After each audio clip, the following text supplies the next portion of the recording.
So when we look at acts, but then regulations, there's these three terms that need to be understood and applied, should we say. So I'm going to go through a little bit on absolute duty, practicable, and then the more common one, reasonably practicable. So it's quantified 90% of the time, should we say, with reasonably practicable. So we'll look at what that means. But I thought I'll just add to the presentation, which you don't have in your slides copy here. But it's a bit like, as I was showing you examples before, I just thought, let's see how it goes. So the example I've got there is Regulation 12 of the Workplace Health, Safety, Welfare Regulations. So the welfare regulations look at conditions of the workplace, as welfare suggests. So Regulation 12 is specific to floors and floor surfaces. Right at the top, 12.1, every floor in a workplace and the surface of every traffic route in a workplace shall be of a construction such that the floor or surface of the traffic route is suitable for the purpose for which it is used. Now, this is one that it causes quite a bit of an issue, should we say, in terms of some workplaces. Maybe they put, I'll say, reinforced concrete floors, and it's designed perhaps for heavy traffic. But it really does depend on what's the activity, whether on top of the concrete you've put a surface protection on it, and then the slip trip fall factor as such, in terms of as a result of environmental factors, activities that perhaps cause spills, activities that could result in obstacles, tools, equipment being left on the floor, meaning that your pedestrian traffic and your vehicle traffic are affected by that floor surface. Well, this is a classic example of a high standard. And that high standard, because the word shall is put in place and it's not quantified by anything else, such as reasonably practicable, it means that all those work surfaces should be fit for purpose. That's a typical interpretation, should we say. Something that's very, very hard to achieve. Now, in the old Factories Act, so 1961 when that was in place, prior to the Health and Safety at Work coming about, the Factories Act was very much must and shall in its manner, should we say, the way it was written. And it put too much pressure on employers to be able to comply with that absolute standard. But if you think about it, we were talking a little bit before about common law, and let's say somebody slips or falls, and as a result of that, they put a compensation claim in. This will be used, even though it's statute information, you know, that two routes I was saying before, you'll talk about the common law duty of care that's needed to be followed. But they will make reference to the statute as how that's interpreted and applied. So as it says there, shall, it's considered an absolute duty. And you can go further down, you might see it again, or you might see a variation on that in terms of, is it absolute all the way through, or does it less the standard end? So, as far as is reasonably practical. Yeah. So in subsection 3 there, as far as it's reasonably practicable, which I'll come to later, every floor in a workplace and the surface of every traffic route in that workplace shall be kept free from obstructions and from any article or substance which may cause a person to slip, trip or fall. Okay. So some would argue that, well, you said that in the first one that it has to be at an absolute standard, but then you've lessened the standard thereby saying, where you can, try and avoid slip, trip, falls. Yeah, so again, what does that mean? How do you interpret it? How do you apply it? Could have an unforeseen event like a burst pipe or something, which, you know, is outside of your control, isn't it? Yeah. Would that be meaning generally you can comply with 3 subsection 1 and you've covered that absolute duty in general on most occasions, but unfortunately at the time of the incident, because of the term reason practicable, an incident took place and it's not the norm. And therefore, perhaps that will be interpreted as acceptable. This has got to be the biggest cause group we've got on site. Yes. Slip, trip and fall. So hard. It's really difficult. In Liverpool, in 2004 to 2008, they employed walkway inspectors for the council. The reason they did that was because of the number of compensation claims that have been successful as a result of not really complying with this. Even though it's not a workplace as such, it was that interpreted standard of avoiding slip-trip falls. Like just around the city centre, Around the city centre. So these four with public spaces. walkway inspectors were armed with an orange spray can, a clipboard, because we love clipboards and pens, and our inspection check sheet, and a mobile phone. The mobile phone can take pictures. So they would go around and they'd be given an allocation of geographical area each, and they'll have to cover that geographical area on a daily basis. And then when they've covered it, they're literally just using observation skills and fill it in the form. If they identify a trip hazard, which is typically the case, they would then spray paint, so it identifies the hazard. They would take a picture using the smartphone, they would email that picture to the maintenance crew. The maintenance crew would then allocate a job, and the job needs to be done in this policy standard within 5 working days. So, and as a result of that, and the costs associated with employing those 4 people, the compensation claims seem to just deteriorate by 3/4 because they now had a successful defence against this regular occurrence of people tripping and falling and claiming for compensation. So that's the approach they took as a result of a key hazard that was causing them a lot of costs. So you're quite right, Gary, and such. I can appreciate that with the number of members of the public that come to use not just the patients but the visitors, there will be issues around a hospital whereby it could be a significant risk, should we say. Yeah. It's the roadways and pathways around there. I mean, you're probably not Yeah. hospital anyway. Yeah. It's not all on one site. You've got to cross roads and paths. And it's the upkeep of them. It is the upkeep. Yeah, it's Astronomical the costs just to look after pathways and roads, which we are liable for. and then you increase risk in winter time. You know, Just from started, slip that's hazards the and winter particularly from policies ice, just kicked but in also the ice that gets into the tarmac causes broken bottles, and, you know, bits that initially were set fit for purpose, but it's that maintenance thereafter that causes issues. Okay, so an example, should we say, of absolute duty.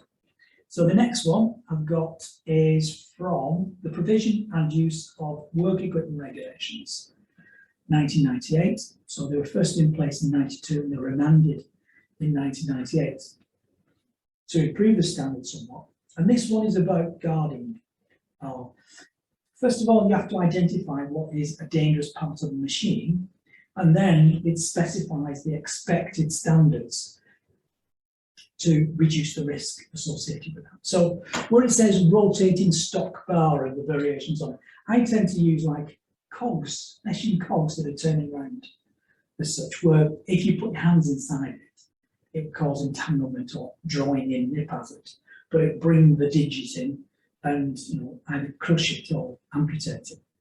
Yeah, so you have to first of all decide what a dangerous part is and then cover that up with a guard. And in here, it specifies what we mean by adequate protection or when you put in a guard in place. Okay, so you've got the first bit there where you've got an absolute duty on one that every employer shall. Yeah, so you've got that stipulated, first of all. And then in A and B, it tells us roughly what the dangerous part means. And then it goes on to the measures in part 2. So the control measures that need to be in place. And there in 2A, you've got the provision of fixed guards enclosing every dangerous part of rotating or rotating stock bar where and to the extent that it is practicable to do so. But were or to that extent that it is not. So there's a little bit of justification and calculation put in place there as to whether that must be complied with. It's a slightly lesser standard.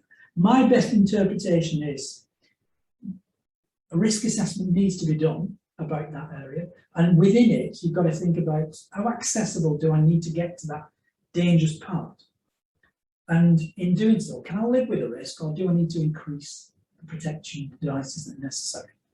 So a classic example of this would be, do I fit an interlock? If you're not aware of what an interlock is, a classic example is a washing machine on the drum door. Yeah. So if you could open that door up whilst it was spinning around and you stuck your hand inside there, well, it could pull you in, draw you in, and rip your arm off. It has that potential. So a typical control measure for that would be an interlock on the door that maybe has a timer device, and it means you cannot get access to the rotating part, as is stipulated here, the dangerous part of the machine, until it comes to a stationary stop. And so that's a typical example of what we're looking at here, that the risk is removed because I won't be allowed to open it until it's stationary. So it can't, that rotation issue doesn't become a risk. So that's our top of that particular hierarchy. That, because it says practicable, I have to look at that and justify it. And my interpretation is, if it's physically possible to do that, then that's my overriding principle. I've got to do that before I consider other methods.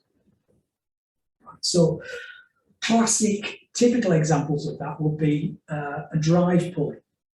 Yeah, so you've got the drive's smaller drive chain at the bottom that's linked to a motor. And then you need something that's going to go on a bigger flywheel, but you've got a belt that connects the two. That would be behind a mesh fence of some kind. And the mesh, size of the mesh would be small enough so you can get your fingers through. And you can't actually touch that point whereby, as you follow it around, the drawing point. So the point at the top, as the belt goes around that way, it's pulling your finger in, similar to at the bottom of the drive wheel, where you can pull your finger in that way and cause crucial amputation. There's actually a thing called a British standard finger, isn't there? There is, yeah, in terms of distance away and mesh size. Yeah, and joint articulation and all sorts. Yeah, excellent. So if your apertures are that big, yeah, so big enough for your hand to get inside, then the distance away from the rotating part or the dangerous part would have to be longer, envisaging that the furthest point you can get in will be maybe to the elbow, and therefore there'd be another 10 centimetres beyond that.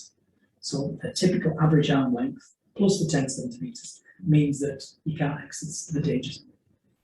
Yeah, so there's all those principles that I have to consider, but having considered that, you've got practicable to do so, physically possible, and then it justifies it. But if you can't do that, next level in the hierarchy. If you can't do that, next level in the hierarchy. But it's a much higher standard than reasonably practical. Yeah.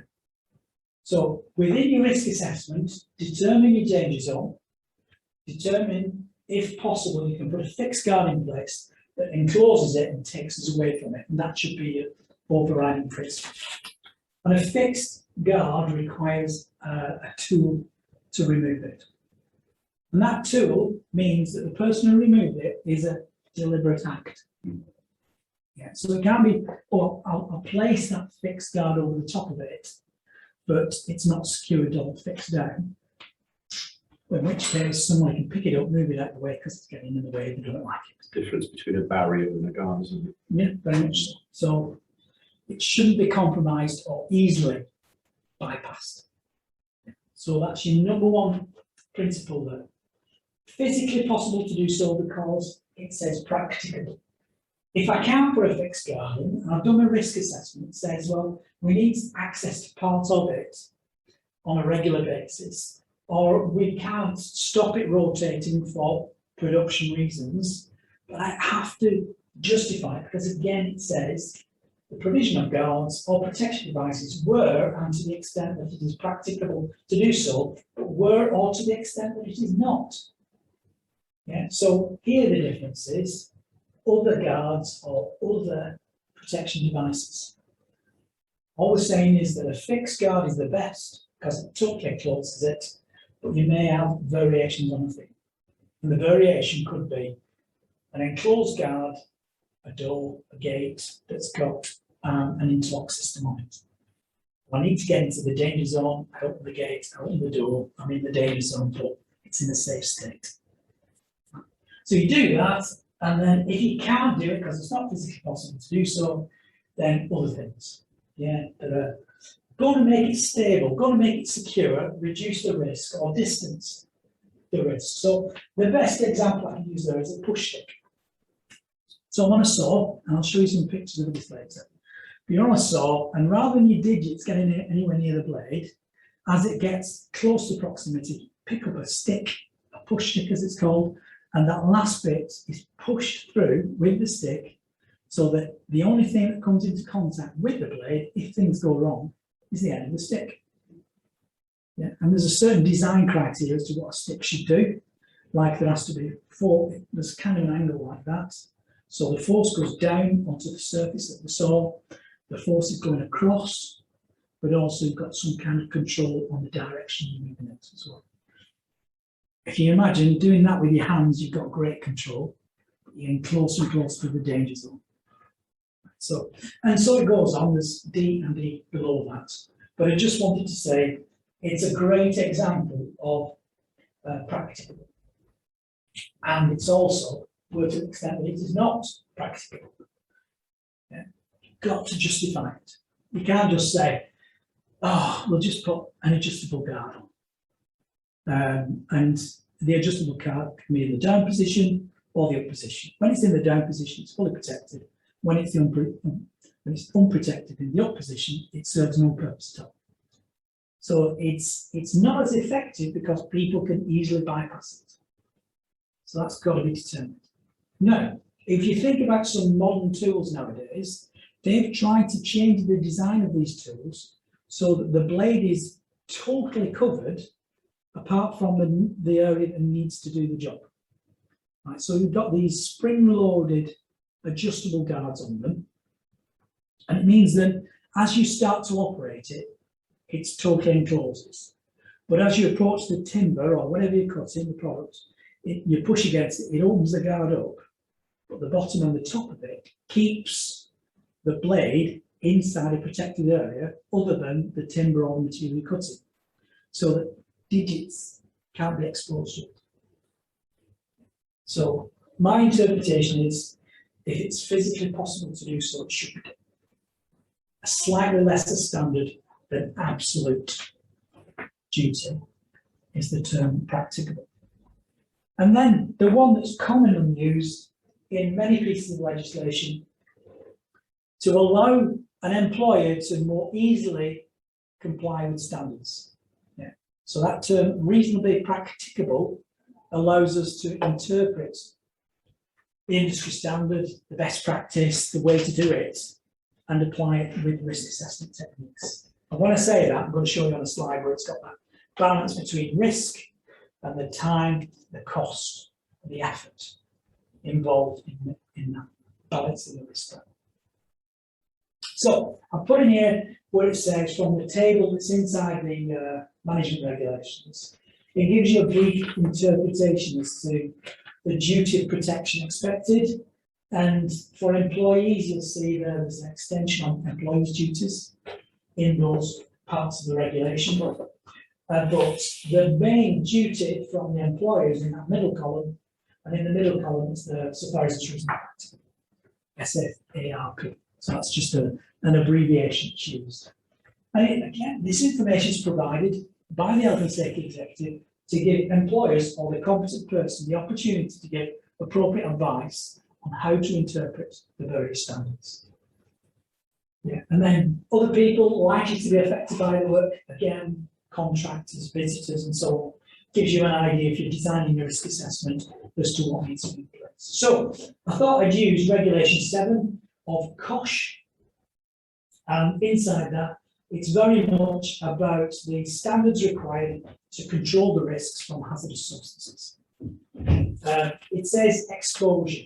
Yeah, so the regulation title is Regulation 7, Prevention or Control of Exposure to Substances Hazardous to Health.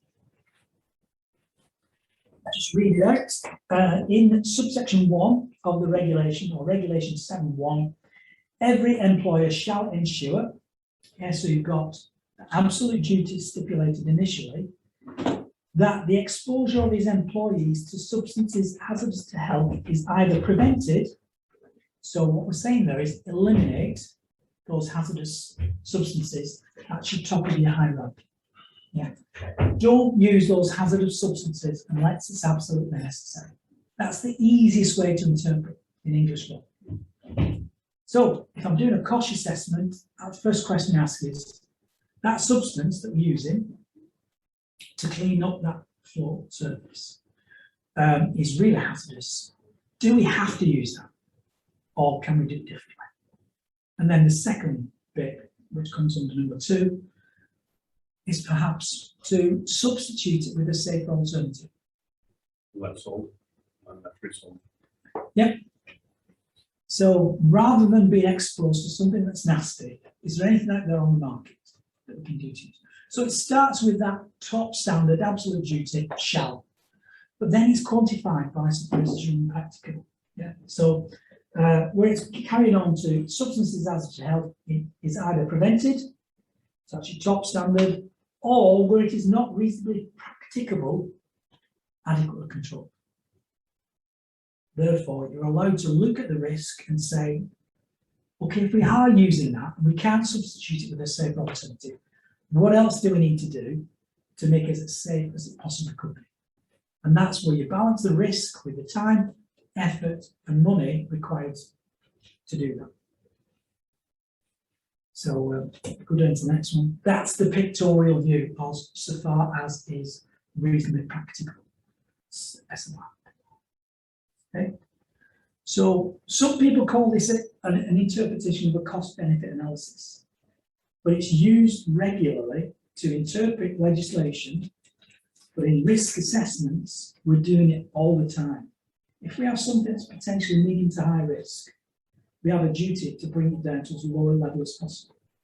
In our risk assessment, we take account of time, effort, and money as a major factor in balancing that risk.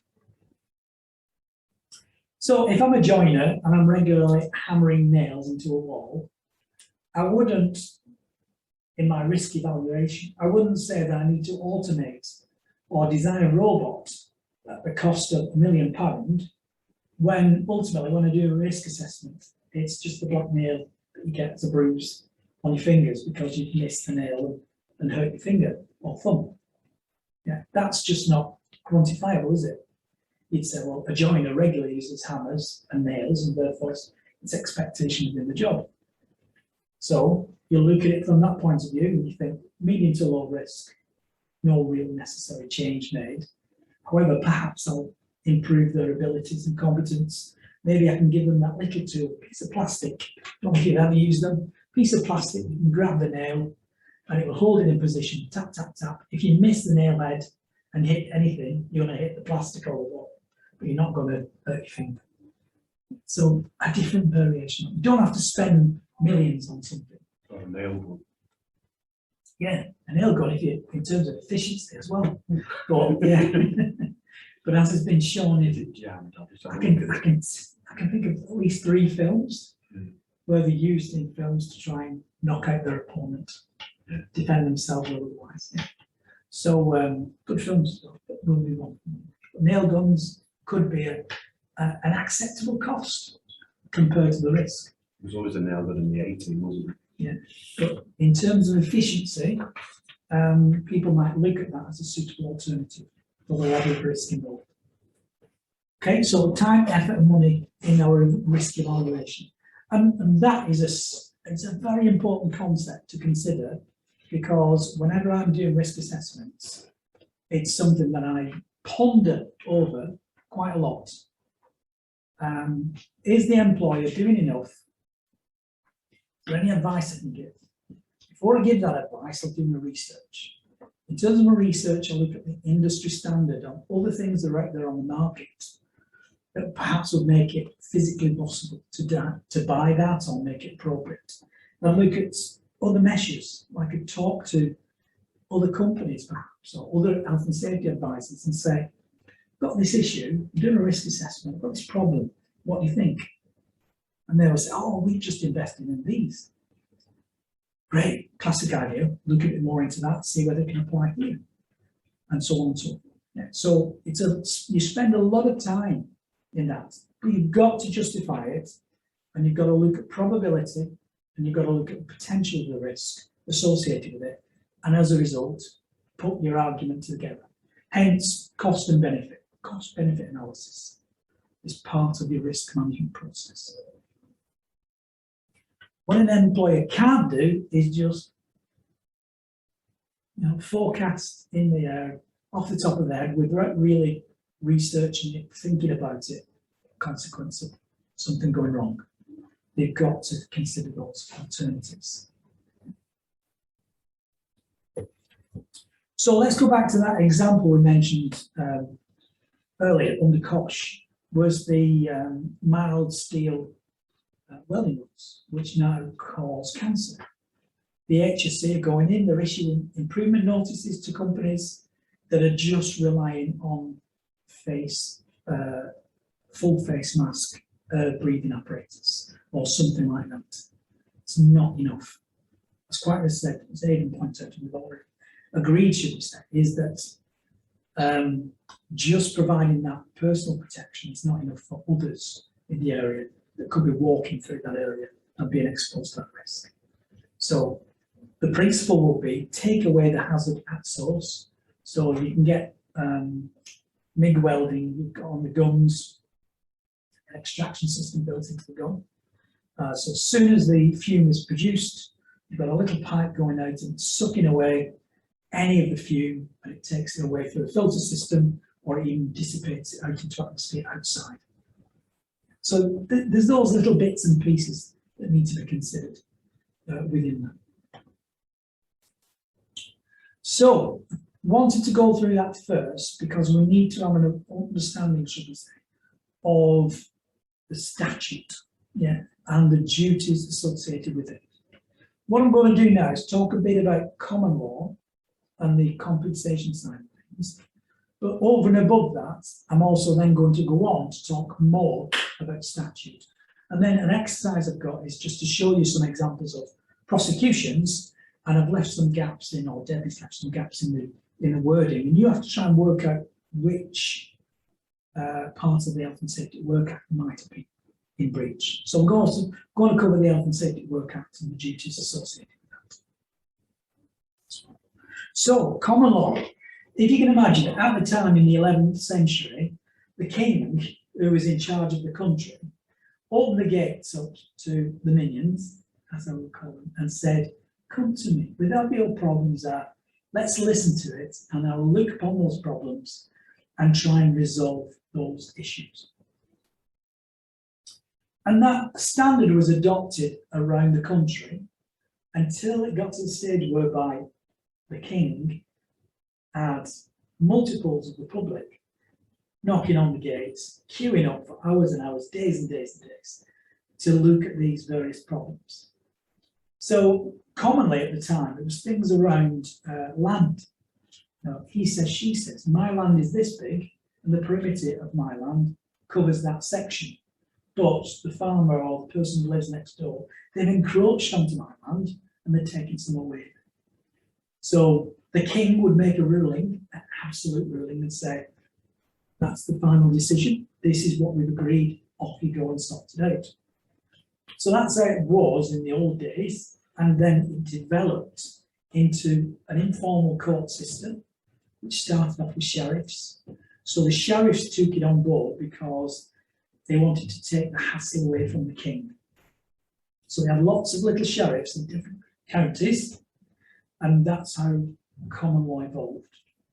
And it built and built. Now, within each case, as it became, as was judged on its individual merits, precedents were set. And within that new standard, the new precedent was set, they had to then say, well, I've agreed that with one individual, I'm going to apply a similar standard to the next case where perhaps there's similar parts of it that overlap. So now we've put that a precedent in place, then the other sheriffs around the country can then develop those ideas. And it became common interpretation of problems. Those common interpretation of problems that were being resolved became common law. And there's many of those laws that are still out there for land, for regulatory purposes, for road traffic, pathways through grounds and so on and so forth, that are still in place, that are century years old, and perhaps not practical to apply, and don't agree with modern days. So what you need then is somebody else to have a similar case in the 21st century, and they'll go back, well, in the 18th century, this is what was agreed at that precedent. And the common judge, magistrate, then interprets that and says, don't like that, it might have been okay then, but it's not good enough. We need to put something new in place. So what they'll do is they'll set that new precedent, and in some cases, under common law, we call it binding. Depends on which court it's at. But whatever's ruled, whatever the new precedent is that's set at the time, it can be binding to others. So if we've generally agreed that that's a great standard, or that's the new standard that's in place, that filters to all judges in the various parts of the land, and they can use that case, that interpretation of the case. And within that interpretation of the case, the variations on things come about. So just to try and give you an appreciation of what I mean by that, I've got one of the documents here. I think it's that one.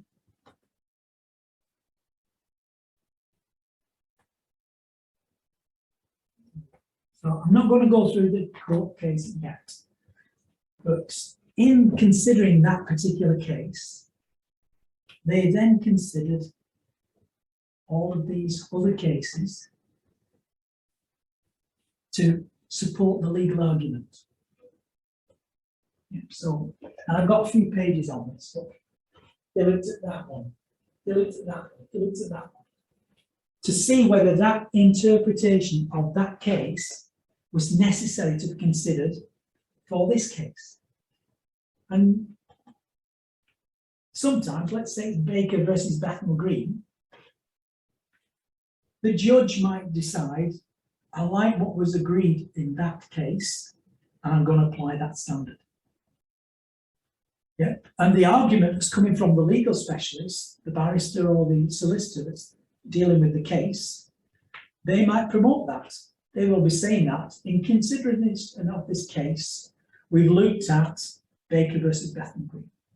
And what happened in that case, we feel, should be applied in this case to match that standard. So you can see where we're going with that in terms of all precedents that have been set that determine the way we interpret modern day law, and that interpretation is applied in each individual case. Yeah, and it's not exactly in chronological order here, but you can see some of the older cases come back. Now, I'm going to refer to Donoghue versus Stevenson at some point, because that's one of the bigger cases about the injury, should we say, from the poisoning, should we say, from a decomposed snail. So let's use that. Can you imagine you're going into a cafe, yeah, and you ask for a bottle of ginger beer, and the cafe or the wine bar serves you this ginger beer. They open it up in front of you and they hand the bottle to you. As you are pouring the drink, you perhaps don't notice the decomposed snail that's inside it. The glass was opaque and the snail could not be seen. The drink had been bought for that individual. So, on you. Who's at fault? there was a decomposed snail inside. Is it the fault of the wine bar who gave you that poisonous hazardous substance, or is it the fault of the manufacturer? What's the manufacturer from there? I can't see how. So if it arrived and it was sealed And it's- like at that place, you'd expect the quality of it to be like. Exactly. Prior to that, this point had never been argued in court. Yeah, it was a new thing that didn't. So who's at fault here is the question that's asked. What year? 1932. Who's at fault here? But that makes a big case, because after that date, been used many times in health and safety, saying that manufacturers have a duty. And their duty is to provide substances, articles, equipment in a safe state. Now, an interpretation of that, again, we're sticking to common law, would be linked into statute in terms of the way it's designed, the way it's manufactured, and so on. So there are standards out there in statute law, but in compensation claims, it's out many times where a manufacturer's provided something and a person suffered as a result of using, eating, or whatever reason it was. Okay, so in compensation claims, they say, oh, in the Donahue versus Stevenson case, manufacturers have a duty. The judges are aware of it. In the smaller courts where it's magistrates, they may not be, because they rely on the legal specialists. Nevertheless, the legal specialists use it as either to promote or to defend, to question law. And once that information is served upon you and discussed, whether it's in jury or whether it's to the magistrates, they will use that information to decide whether the employer or the person who created that hazard were at fault and caused, under common law, the injury or suffering. Okay, so as much as there are pages and pages of this, I just wanted to stop at Donahue versus Stevenson because it's one that's well known. But with this being a rail example, you can see some of the things that have happened in a variety of rail-related workplaces as well.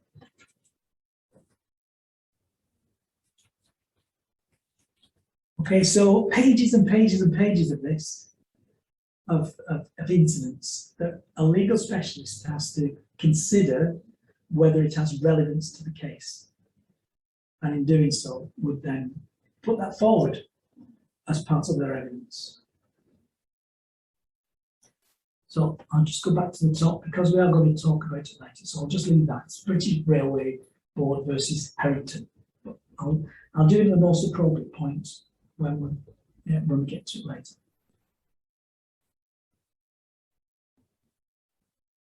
So the common law as such and its interpretation are the foundation of it for most civil claims is made and used on health and safety grounds to solve or look at the problems associated with health and safety related issues.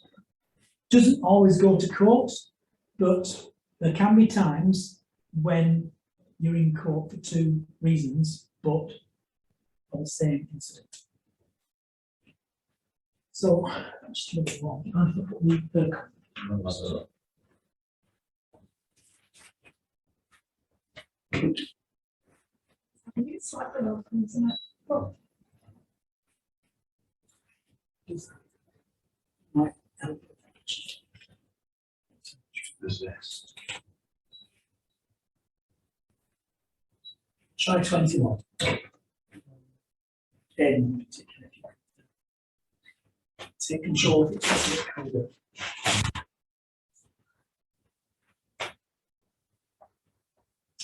So, from one incident, you could be in both sets of court. Not necessarily at the same time. Because with civil law and compensation claims, from the date of the injury, you have up to 3 years to make a claim.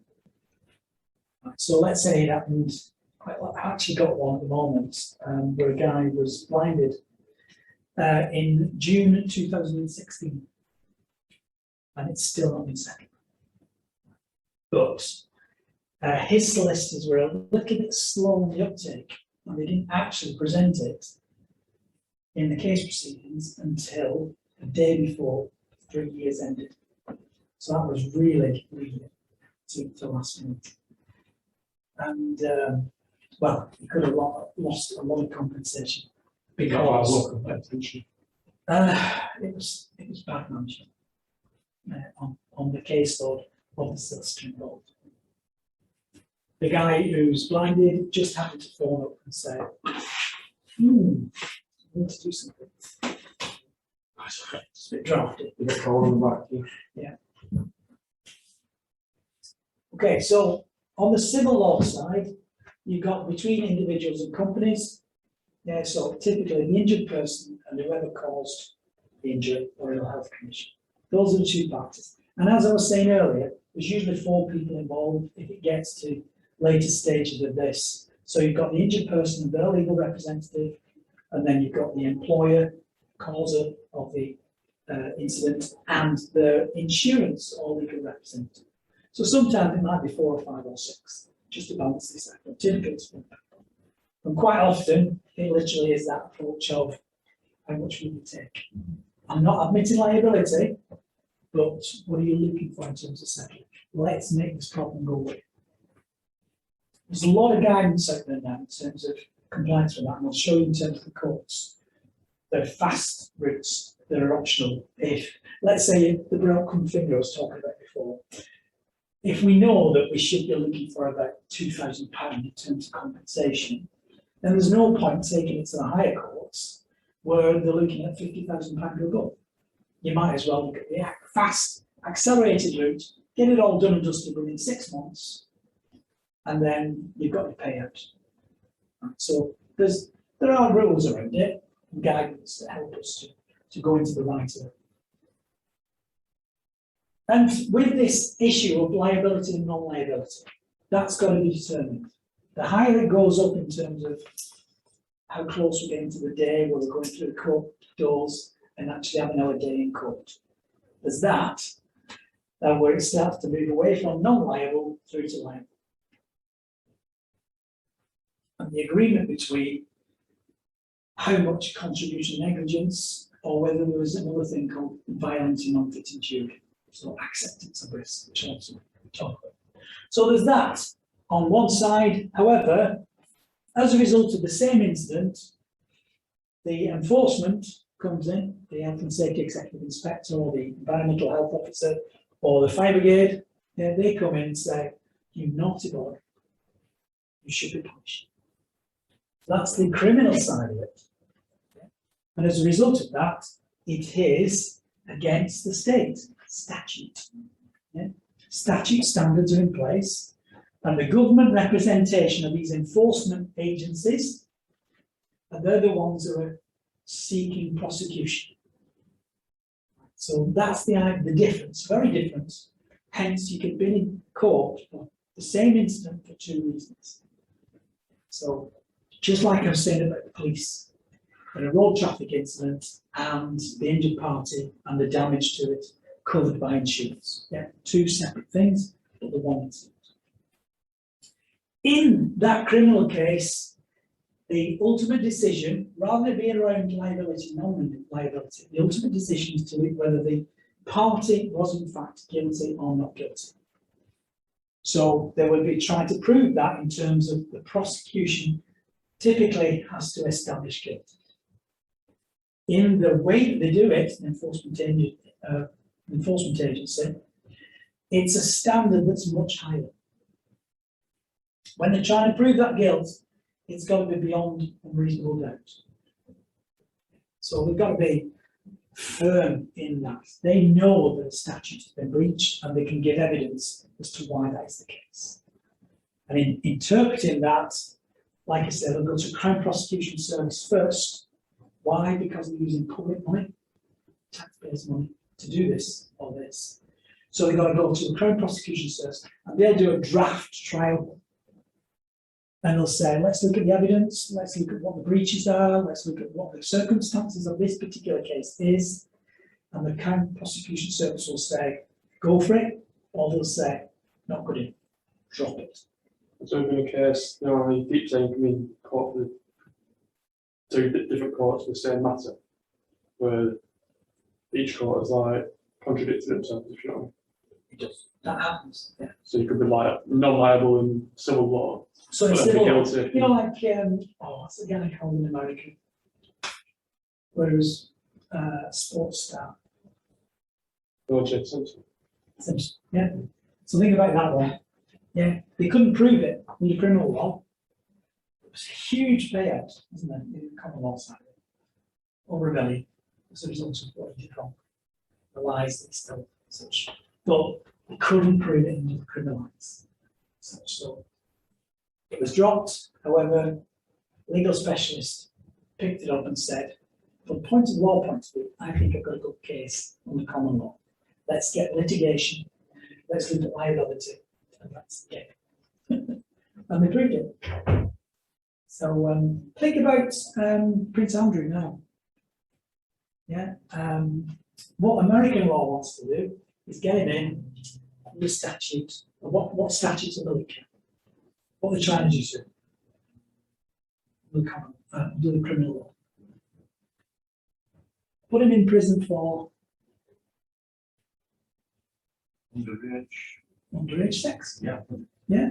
Whether you class it as assault, whether you call it rape or whatever, it wasn't consensual.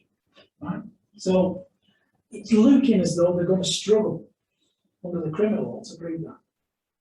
So what she's done, the individual that's been affected, she's taken under common law and she's trying to get him in court whereby wasn't consent. I did this under duress, didn't want to do this. I was underage and not able to make those decisions. And in my opinion, it's rape or sexual assault. I need compensation for that. Now, the argument is, some say that she's already received an amount of money, and that because of that, when you look at law as such, how can she now return to court and argue if she's already received some information? I don't know, that's right. You said So it's got to be different. The evidence that's produced has got to be significant. Maybe like with DNA, for instance, we've learned a lot with DNA more recently, that individuals who couldn't be prosecuted a long time ago, now we have the evidence and the capability to do it, and as a result of that, and the residual blood that was on some of the evidence, we can now take those individuals back to court in the statute. So there's all of this needs to be considered in terms of proving law.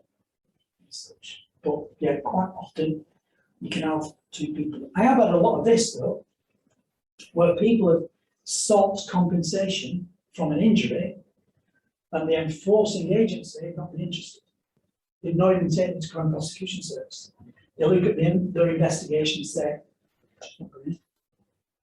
we can't get them. There's sufficient here, there's good risk assessments, the culture seems to be right. It's just an unfortunate accident that under different circumstances couldn't have happened. So we'll just drop it, leave it at that. The other side of it, sometimes, let's say you have been prosecuted under criminal law, in the compensation claim, the decent legal representative will somehow, oh sorry, I didn't mean to mention that. I know I shouldn't, but this employer was prosecuted recently for the breach of statute. Yeah. So the clever ones can get it in there before they say, sorry, Your Honour, can you strike that off? You've already influenced the jury in that respect. So, yeah, those are the typical differences, should we say, between the two types of law, but they do work hand in hand. So, just briefly go through the civil law. In order for a compensation claim to be successful, there's an aspect around tort or negligence. Now, a tort is a wrong. Yeah, so something was done that shouldn't have been done, and that is applied. So going back to the old days, it would be saying he's claiming some of my land and it's my land. He shouldn't do that. Yeah, and it's just over the precedents that's been interpreted.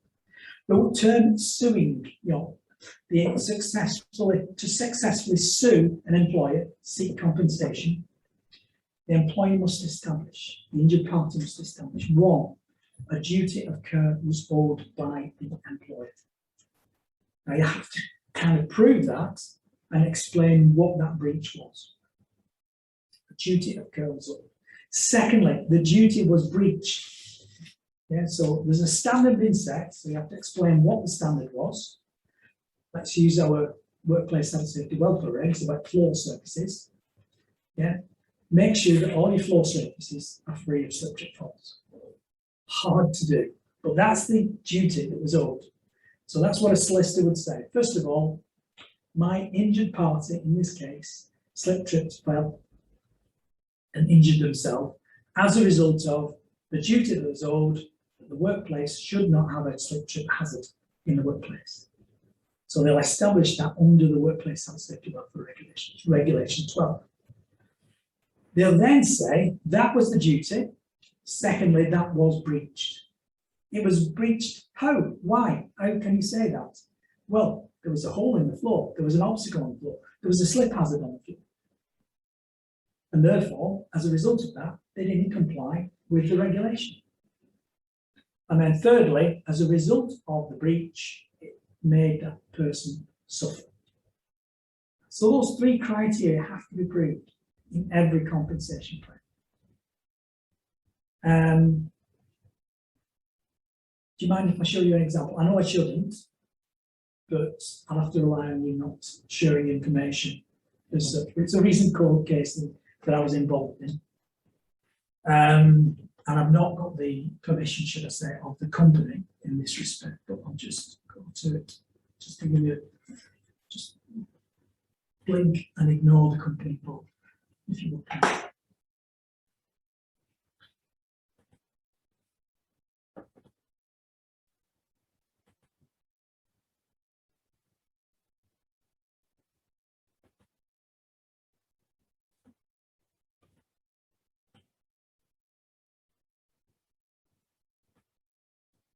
So the papers that are served, just briefly go on now. Okay, so the person talks about who they are initially, and some of the information around the incident. I'll show you a video shot that's used as evidence. Yeah. And they talk about everything related to the incident from their opinion. And then you have to say, it's the truth as I interpret it. Okay, so those documents are served as the witness, and over and above that, there's a particulars of claim. In the particulars of claim, it explains those 3 points. There was a duty of care owed, the duty was breached, and the result of that duty being breached, the person was injured. Okay, so in this circumstance, this is my witness statement. Just spelled my name wrong. Not that I'm bothered. Okay, so I replied the counter argument in the case. Start off with who I am. Each page is signed, and then I will look at each thing, each part of the particulars of claim, and I will counter argue that. And I'll say, well, some of the information provided is perhaps not as accurate as it should be, but nevertheless it's been presented. So I came in to do some training on the use of the saw, and in that teaching them how to use the saw, there was a, going back to regulation 11, I was saying before about push sticks, there was a major emphasis on using a push stick.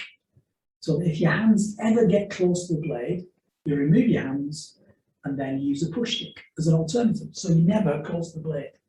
Unfortunately, Martin, on the day, decided to get too close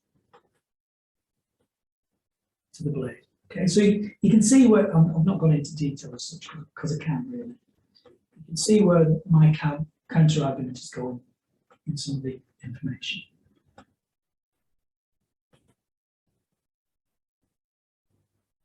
Come on.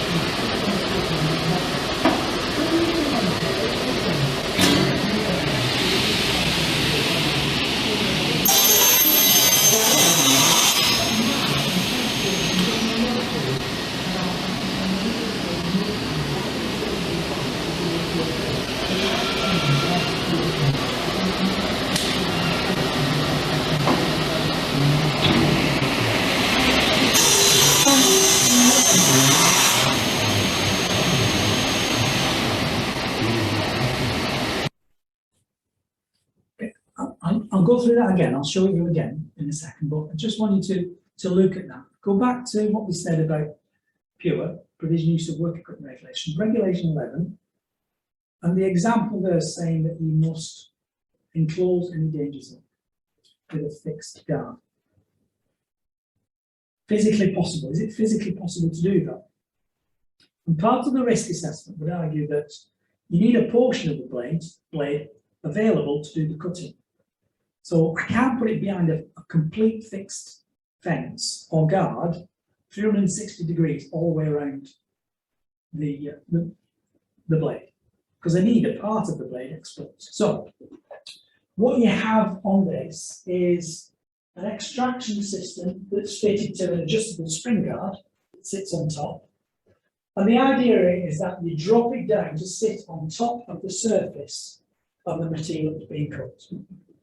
Right, so that when it's pushed through, everything's totally covered. You've got part of the blade inside the material, they've got the majority of the blade underneath the fixed guard, and then everything else is underneath the adjustable guard. Right, so tick, tick, tick, if you've got everything as it should be. However, in this design, you can probably see this guide plate here. If you're cutting a fixed section of material, if that guide plate is in place, so it allows you to keep a straight cut all the way through. With it in place, you cannot drop it down to touch the top of the surface of the material. Therefore, part of the blade is exposed. And that's ultimately what the argument rested on. The machine was not adequately covered. And our counter argument was that if his hands get anywhere near the blade, what he should do is use a push stick. Yeah, so it never comes into contact. Now, when I show him again, you look at his right hand, he's lost that part from the very small part of the knuckle, the first knuckle joint on his finger, as a result of doing that activity and not stopping the blade. Right. So, part of the argument was it takes 3 seconds for the blade to come to a stop. Cut through the thickened section, press the stop button, pick it out. Right. Now, he was saying that he did turn off the blade, and in that 3-second space, when he was reaching out to get the cut piece, so this small section here, when he was reaching out to get it, for some reason, the blade was still on. Yeah, for some reason, the blade was still rotating. And when he approached it to move that out, his finger got caught in the blade, cut him in the finger. Right.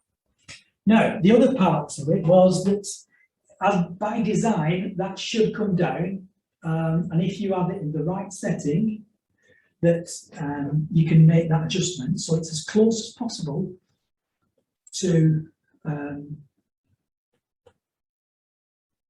the top of the workpiece.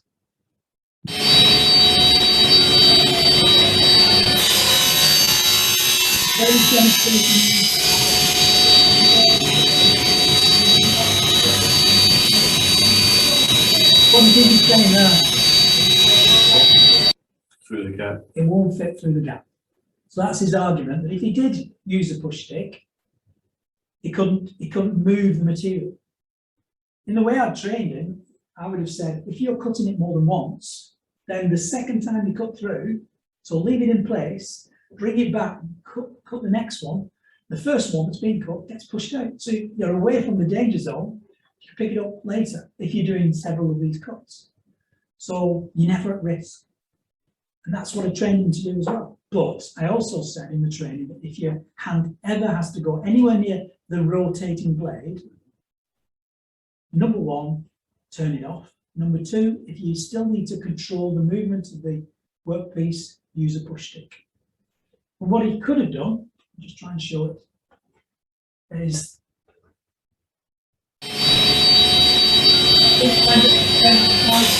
that was the work.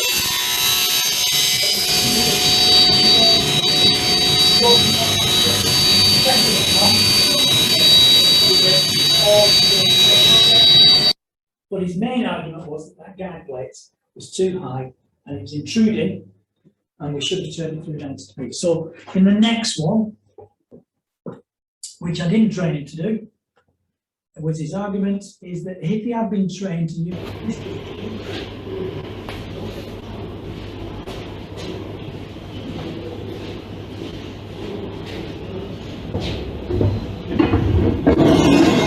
if you take the calculator, turn it through an entity, get it, move the guard as close as possible, do that, and the majority of the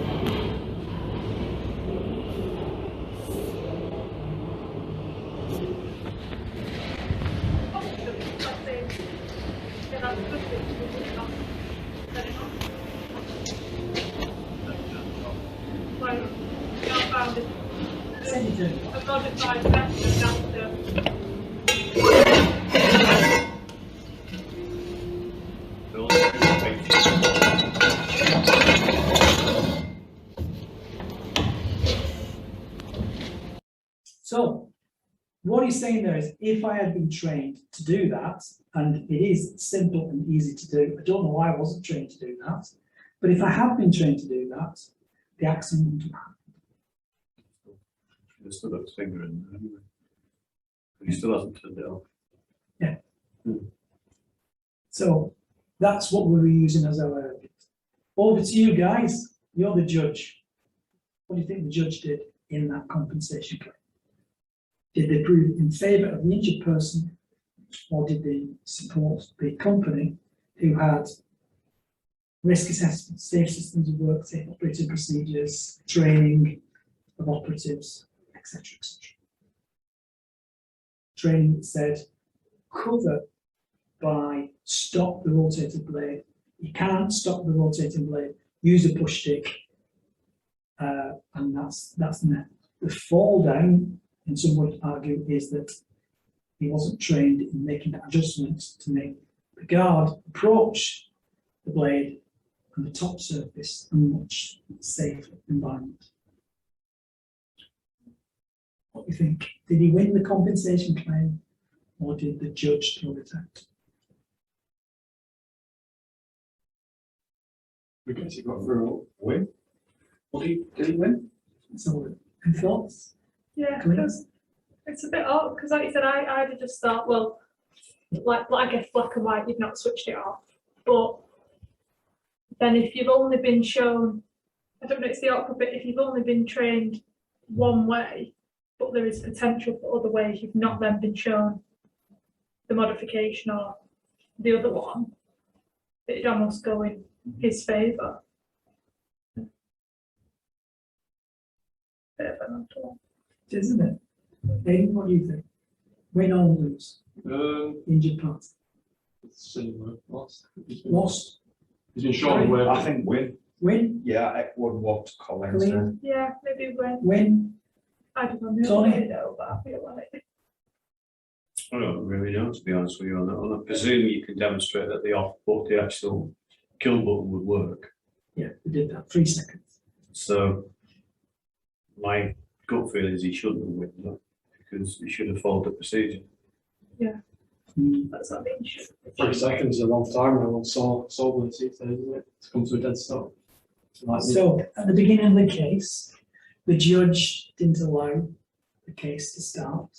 He said, whilst I was in my office, I've had a look at the case, and if you take account of the 1834 Factories Act, everything must be enclosed and cause this to happen, and therefore, for that reason, I would like you to go and discuss this prior to the case concluding. Come back at 11 o'clock and tell me then whether you want to continue for the next couple of days to debate this argument on who's right and wrong. With a judge in that frame of mind, our employer in that sense said, no, we're going to win this case. So the advice from the insurance guy and the barrister was, drop the case and let's settle it out of court. I was annoyed. I was also questioned, are you the expert witness in this case? And I had to say, no, Your Honour, I was the person training up on how to use this. So that was the only one question, because we hadn't declared it as evidence that an expert witness would be used in this case. So I have to just explain that that's not the situation. How much compensation? On the top of his finger. Tiny bit. Still plays guitar, still has his job. £5,000. Variation of 400 quid. 10. And so I'm the same as 5. Yeah, maybe about 10. 70. You've lost part of 17,000. 17. Yeah. But like you said, that's so many, but you've still lost. So you can go. Yeah. But as I said before, in the book, typical pay rate will be between £2,000 and £5,000 For amount. for that digit, for that amount. What happened? Would he carry on working where he's working already? You're protected. Right. Every employee has the right to put a compensation claim in and not affect their job.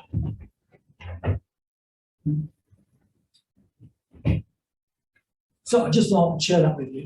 I think it better interprets when compensation claims are sought as to the argument, the legal argument that takes place. And it's very much about the facts that are presented. And on one side, they're saying, it wasn't my fault. And on the other side, it's saying, well, actually, it wasn't her fault. We think this is only fair because as the employer, we've done this, and this. That was out of course, that one, yeah. That was the out of court settlement. So even though we're in the court, in the area of the court, we were in a separate room. Wonder how much it would have been. Yeah. If it had gone. If you'd have had, but if you'd have had a decent judge in a different frame of mind on that day, who knew about more modern legislation than the 1834 Act, which is totally repealed and replacement, doesn't mean a thing, on a different day with a different judge, then it would have won, the employer would have won the case. So it's certainly interesting. That's funny because it's not really down to the actual application of law, it's down to the knowledge of the judge in this case. Mhm. Yeah, or his attitude. Hmm. Now, I mentioned before about defences. Yeah, so in terms of the employer, they would say, in our defence, we feel that the individual themselves contributed to their own downfall. They didn't use the guard as it should have. They didn't use the push stick. They didn't switch it off. Yeah. Therefore, they contributed to their own downfall. This is known as contributory negligence, where the employee has contributed to the negligent act. They're permitted to do something, they've ignored a safety precaution or a guarded system or something, and they themselves have caused it. And it goes back to the earlier example I was saying, where rather than getting the full amount of 1.4 million, they only got 800,000 because that individual contributed to their own accident. But it has to be discussed, it has to be agreed and approved, shall we say, as part of that, to say, it's unlikely, but you do get it, that certain people immediately after an accident will say, it's all my fault, shouldn't have done that. I didn't turn off the wheel, which we also had as part of our defence. Immediately after the accident, Hickey went in, did the investigation report. I'm saying immediately after, it wasn't as if the digit was on the floor and he was still there waiting for first aid. It was after that. But she was, as well as the health and safety officer, she was also the first aider on scene. She administered first aid, and whilst they were talking, he said, it's all my fault, shouldn't touch it, and the blade was turned. That's what he says, she says, isn't it, in court of law? It is, but we didn't even get a chance to discuss that because of the attitude of the judge on that day. Okay, so contributory negligence is something that's argued a lot in compensation claims. whereby you say, well, understand what happened and there are problems. However, if you hadn't have done this, or if you did do that, this accident wouldn't have happened. Yeah, so contributional negligence is used a lot in terms of biasing the weight on the calculation of each case. Violent in non-fit injuria is another defence whereby there's an acceptance of the risk. It's rarely used nowadays, but certain high-risk companies, high-risk activities, will perhaps put a clause in the contract of employment and say, well, we trained you up, and as a result of that, you know that you're going to be walking into a burning building, fire officer. We know you're going to be on an oil rig, and when that blows, you've got to turn that spanner to close off the oil. High risk. That confined space has risks when you enter into it. We train you up, provide the breathing apparatus, provide the emergency system to help get you out, and so on and so forth. All the resources, if that's in place, if something does go wrong, under the term violent and non-fit injuria, you are accepting willingly the risk to do that job. Okay. It's not strong as a defence anymore, because a decent legal person would argue that case and say, nobody agrees to this willingly, you know, and just throws the argument a bit. Could Mercedes use that when Lewis Hamilton, because he got boxed on the head by Max Verstappen's wheel? It was like, He polished his helm. did he contribute to it? Very difficult to say. Isn't it just? He could blame Did he the close sausage him curb. out? It's the sausage curb's fault. Yeah. Yeah. If he hadn't have done that, Verstappen would have been side by side and the incident would have Mad Max. happened. What drives us to take these risks? Now, in terms of duty of care, as I said, I need you to consider this, particularly when we look at the Health and Safety at Work Act later, because Section 2 of the Health and Safety at Work Act, the statute, the law of the land, under criminal law, is very, very similar to this. But it's evolved from this. Over hundreds and hundreds of years, it's been decided under common law that this is the known duty of care, that employers and other duty holders are expected to provide to people who might be affected by what they do. So as much as I'm saying employer to employee duty of care, it goes out to others as well, like the manufacturers, self-employed, and so on, landlords. Such similar kind of standard. First of all, provide a safe place of work, including access and egress. So getting in and getting out and getting around the workplace. Your pedestrian routes, your traffic routes, as such, they should remain a safe place. As such. And there's many ways that you can interpret that, but nevertheless, if we think about the workplace itself and the facilities that are in there, trying to make it as safe as possible. So that's the first one. The second one is the plant, the equipment that we use as part of the job. So HGV vehicles, plant, cranes, forklift trucks, as typical examples on the bigger pieces. But on smaller pieces of equipment, it could be hand tools, or it could be a power tool that's vibrating. Yeah, so anything that falls into that remit of plant or equipment should be safe. Thirdly, they need to know how to work in a safe way, and therefore a safe system of work should be devised. Interestingly in that, there's no mention of risk assessment, because this is common law duty. So it doesn't matter administratively what you looked at to try and put controls in place. Once you put controls in place, people need to know what the procedure is, the safest method of doing that job that will reduce risk. So many companies will put in place inductions so that you're given the rulings to follow at the beginning and a general approach to a variety of things. But then they'll also write safe operating procedures, method statements, or safe systems of work.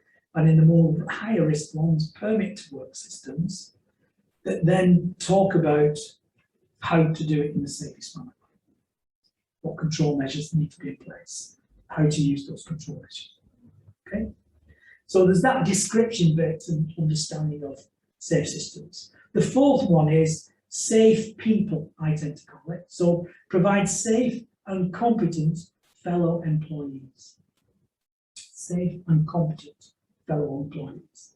So there's an inference there about training, about also checking that people have the knowledge, understanding, skills and application and behaviours expected to maintain safe people.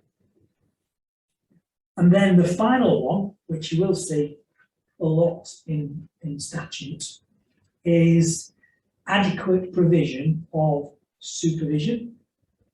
The level of supervision would determine based on the level of risk. So high risk activities, you'd expect to do more supervision. And then IIT, information, instruction and training, which is discussed a lot. So if you can link it to number 4, you've got give them information, instruction, training, and then you've got safe people because they know what to do. And if they're using number 3, they've got a good awareness of the safe operating procedure or safe system work. It's unlikely that it's going to turn into incidents. Supervision must be linked with the operative's experience and Check ability it as out. well, isn't it? If you say 3 or 4, how do you know? Without providing adequate checks in place. So you need supervision to oversee that.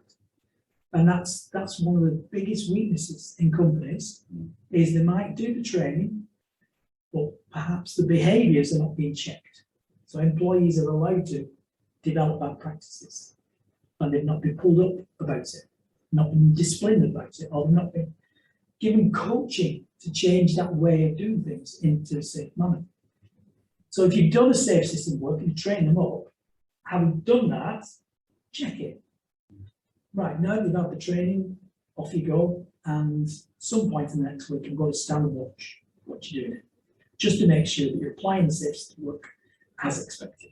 And if you're not, we'll have a chat, we'll change that behaviour. Right, so that's one of the biggest weaknesses in most companies, is the lack of supervision. Now, the reason I say remember that, because it is on the common law side, and it's the duty of care that's expected, but it's been put into the Health and Safety Work Act Section 2. It's the interpretation. It's a bit, who comes with the egg or the chicken kind of thing. It doesn't really matter who comes first. That's the standard. And then in a common law compensation claim, as much as these 5 standards are mentioned, the way they will check and prove that those are being met is by using the Health and Safety Work Act Section 2. So we'll go through that into some detail. On the civil side, you have the courts. So you can have a small claim up to £5,000 of compensation.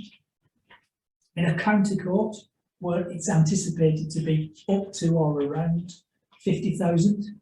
So a decision will be made by the injured person, the claimant, and they will say, I'm seeking compensation for £35,000. And they'll say, well, we can't go to small claims court, we'll have to go to the county court. So they'll look at it at the county court, and that's potentially where it might be looked at in front of the jury.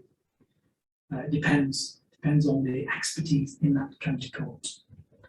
And then for appeals purposes, because we should be able to appeal at any point, so the highest court is the High Court. If something's not right with things in the civil claims court, then the higher court will be the county court. So they can be used for the appeal process. If it's not right in the county court, the High Court can be used for appeals purposes. But again, when it does go through appeal, it's usually either looking at new evidence or interpretation of law. Something wasn't done correctly. So they'll use other cases to prove that fact. Yeah. So there is a quantification, 5, 50 and above 50,000 into typically where you'll get planted into. And then once that's agreed, you'll then be given a court date as to when it's planned to go into that particular court for the compensation claims. So that's the civil court side. And as much as it is saying fines there, you're not looking for a fine in a civil case. You're looking for compensation. It's the next, should we say, in terms of criminal law, where we look for fines. So we're just talking about court structures. If we take that middle route there, as I said before, you've got that appeal procedure as you go up through the higher courts. So in the civil side, you've got county courts, small claims below that, and then the high court. So that's the typical options you have there. If it's criminal, you go either to the magistrate's court, if it's too big for them to deal with, they forward on to the Crown Courts, or in exceptional circumstances, it might go to the Court of Appeal. Deaths, multiple deaths in particular, it might go to the Court of Appeal instead. But small issues, where it's not resulted in death, will be dealt at the magistrate's court in 3 magistrates, where they will collectively come up with what they believe the best interpretation of the case and whether statutory duties have been followed. And if they feel it's too big for them, a classic example is murder. You know, a murder will be seen in magistrate's court, and then they'll say, can't do it here. You might be asking for release, what's it called, when you release from prison? Bail. Bail, thank you. So you might be asking for bail. So what they'll say is, we'll agree to bail at that level, but the case itself needs to go to the Crown Court. So there's always that procedural approach. The other option, which is sometimes used rather than going for private compensation terms and so on, but the other option is you can bring in ACAS and other specialists to do an employment tribunal, and ACAS will give advice. They'll be acting like the legal specialists, and sometimes you can have a legal present from ACAS as well as the person that's doing the prosecution associated with it, or it could be related to the civil claim as well. So they can go that route, and as with all the other routes, there needs to be an appeal procedure. So if you're not happy with the tribunal, you can go to the Employment Appeals Tribunal. So that's our court system in England and Wales. And as I said before, we still have the link with the European courts. We still have European directives that we're working to, even though we're out of Europe. Do you plan to change that? No, because they like the system. They like it. Yeah, 'cause it works. It works well. So we have no plans to change it. It will be interesting to see when new directives come from Europe as to whether we decide to let's go with it or not. But I'm trying legislation typically from the environmental standards, I think, will be interesting to see how that's going, because of climate change, there's a lot going on at the moment. It'd be a So, case of just go with it, or just like a bit of homework, you know. yeah, they might get a whiff of it in terms of that's the plans of Europe. We're not going to do that, we're going to do one thing. Maybe 90% of it meets that standard.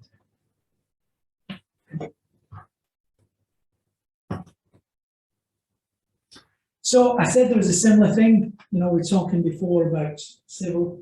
Here the differences are in terms of fines and prosecution as to the variations on the fee. Now, in the Health and Safety at Work Act, sections 2 to 8 have a special meaning, but from section 5, which is now gone because of environment, then the Protection Act, which has replaced it. So sections 2 to 8, breaches of those in a magistrate court, what those values, so 20 grand, 12 months imprisonment, up to in both cases. But what they might do, because they're not sure, is just pass it on to Crown Court. They don't want to decide that at magistrate level, push it up. Yeah. And when it does go to the Crown Court, it's an unlimited fine and typically up to 2 years imprisonment. Now, when they're making those decisions, they don't like to put people in prison because it's an extra cost to the state. What they'd rather do is follow these sentencing guidelines, yeah, and go high on the fine instead. However, if it's in the interest of the public to really, slap them down, should I say, to really prove the point, because this is a serious offence, then it will put people in prison. Well, these fines, these like person fines from prison. No, but That's an interesting question. Rare, it can happen, but rare is it personal fines. They do, in some cases, go for the individual. And again, when we talk about Section 37 of the Health and Safety at Work Act, that's where the corporate body can have an individual representing the corporate body, and then as an individual can be prosecuted, not just the corporate body. So we do get some personal cases. So again, with the examples that I'll show you in a bit, maybe you'll see how that comes about. So I'll talk through sections 2 to 8, but also any regulations that have been breached can either be up to 20,000 1 year imprisonment, or at Crown Court level higher, unlimited fines and up to 2 years imprisonment. Now, similarly, because this has been issued by the enforcement agency, typically the Health and Safety Executive Inspector, if a company does not comply with an improvement notice, a prohibition notice, or a court order, same standards apply. So in smaller breaches where they just want to slap your hand a little bit, they'll deal with it in magistrate court and say, go back, sort yourself out. Or they'll say, this is really bad, we'll check it higher up. Making false statements, false entries, or covering your backside after the event. So falsification of evidence, or an entry into a register that implies that you've done things beforehand, when in fact it was done retrospectively. Same kind of thing applies. So as much as this is the top one, sections 2 to 8, the same amount of offence is covered. And then just to give us that clause and that space, when we're not sure where it fits, any other offence, that may fall into that. Section 9 of the Health and Safety at Work Act is slightly different in itself in terms of duties. I'll talk about what those are, and for that reason, it's just the outcome can only be a fine. So there's no chance of imprisonment. So for section 9, I'll explain what that is. Hopefully, we'll see why that's the case. This has been applied a few times. People are still ignorant of the fact that an inspector has powers, and they can turn up at any reasonable time. So the inspector has to discuss what the reasonable time is. But if your production hours are 24/7, Monday to Friday, then it could be any time during that week. So if an individual is seen to, or a group of people seem to obstruct an inspector, fine of up to £5,000 or 51 weeks imprisonment. So just slightly less than 12 months. Don't know what that came about, but perhaps they just need to make a distinction somehow. Few people have ended up with community service subject to that, or suspended sentences, where they've said, well, the magistrate's court, we'll get them paying a bit of money, but we'll get them doing something just to make it horrible for them, rather than putting them in prison. And then it takes away the imprisonment bit when it comes to Crown Court. So it's just a large fine that we're trying to go for. That's not the case, we won't get to Crown Court level. Quite often, no. Yeah. Quite often. Yeah. Now, this one will never get to Crown Court, because as much as I've been tempted to do this on a couple of occasions and never actually done it, but some people have, and they've been caught out, and the fine is typically £4,500, so slightly below the £5,000 limit. But as you can see, it's usually up to £5,000. So, in terms of information that's available, you can see it's there on the HSE website. If you go onto the enforcement section, look at the guide, and then you've got sentencing penalties. Yeah. Now, you can get the brief overview, or there's the big full document, that one, that goes through the calculation, which is very, very detailed. But it looks at your income, your culture of your organisation, the type of breach will then all put into the calculator and say, our survey says X amount of pounds. It's been great in some respects, because companies are now saying, rather than it being what it used to be, oh, I won't get fined 20 grand or 50 grand in some places, They're now saying, what was the turnover? £3 million turnover. All right, we were culpable for that. We did that wrong. Probably going to have to pay out as a fine 750,000. Yeah, and as a result of that, they're now twitching. Yeah, so between 10 and 20% of your intake for that year, your profits for that year, can be, to large companies, significant. The lessons learned. And that's why they've had to introduce the sentencing guidelines. Just getting back, you know, Grenfell, whereabouts would Grenfell sit in there? High Court? Would that would be that High Court now? Yeah, I could. And as a result of Grenfell, as you're probably aware, we're now changing the bills. And from the bills, we're going to get new regulations in building regulations and fire safety standards for buildings that people sleep in, reside in, above 8 floors, 8 floors high or 8 floors high. Sorry. The cladding has already been impacted, hasn't it? Yeah. Nowhere near enough. No, and gas and slats has been impacted as well. Sprinklers. Yeah, landlords are now considering getting rid of gas. As an Most of the energy new builds won't even have it in there. because there's less chance of explosion. But I presume you would argue that it's safer than electricity in some ways, but it depends on the The whole installation thing and was the quality. caused by that faulty dishwasher or something, fridge or something, wasn't it? But it wasn't actually anything to do with Well, that gas. was the initial start of it, but Then it then, just went and so it goes on, you know, the cladding of the fuel, The fire. the fire spreading was a problem, the door not being able to shut properly, and therefore the fire was allowed to spread rather than being an enclosed compartment, not having a sprinkler system that would put out the fire at an early stage, and so on and so forth. So all of these factors come together that make it worthy of discussion at High Court.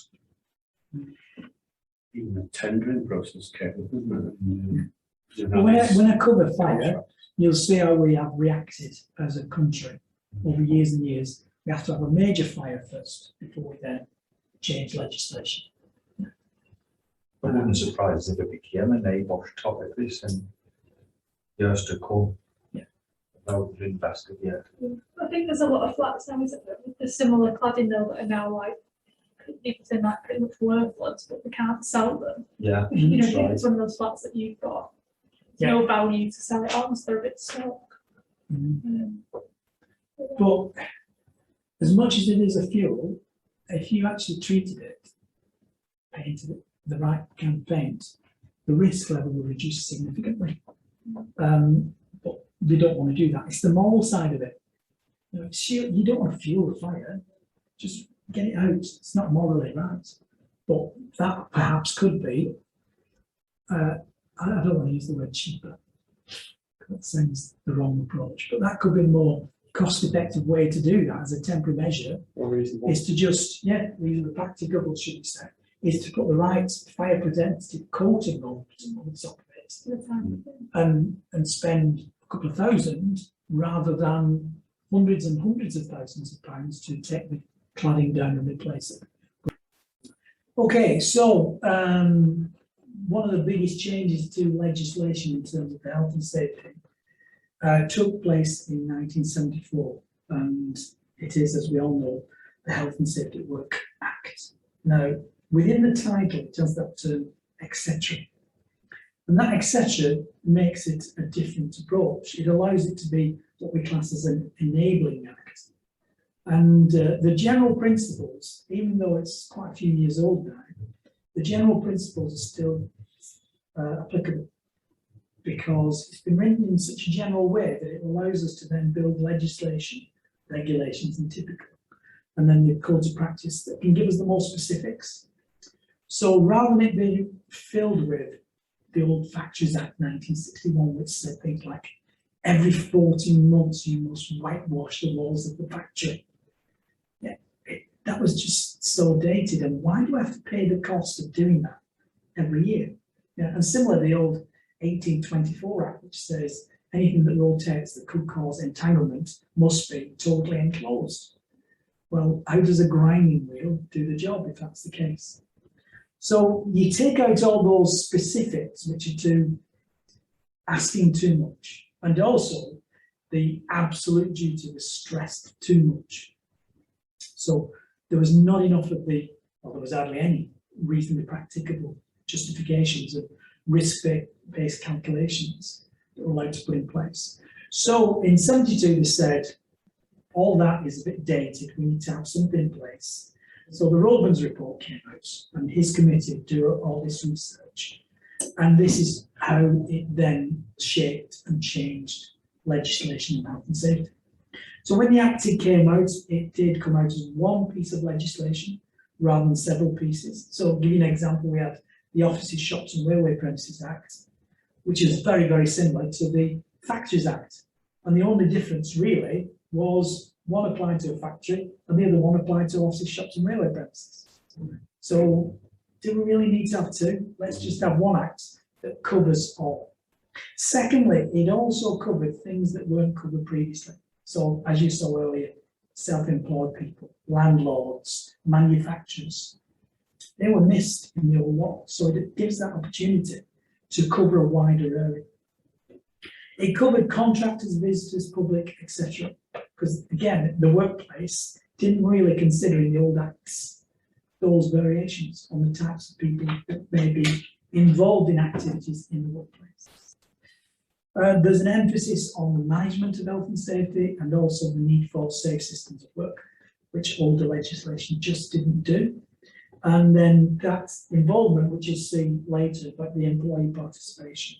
So shortly after the Act came in, when they had safety reps and safety reps and safety committees regulation came out, and then the employee regulations also came out in 1996. So one was union representation, engagement there, and in the non-union environments, they also in 1996 said, well, that was good in 1977, it covers unionised areas. But what about the many, many companies that don't recognise unions? So the employee regs came out to bridge that standard. But it does encourage participation, and then the enforcement aspects came out as well.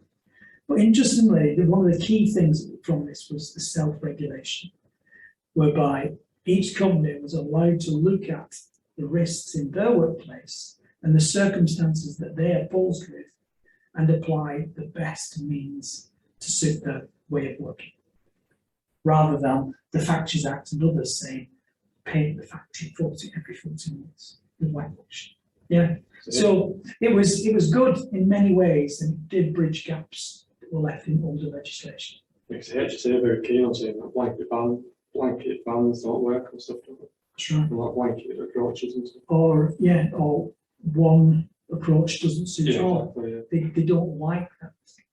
So it allows you, and in modern day times, do your risk assessment, and that will determine, reasonably practicable, how much effort you put into it to control things.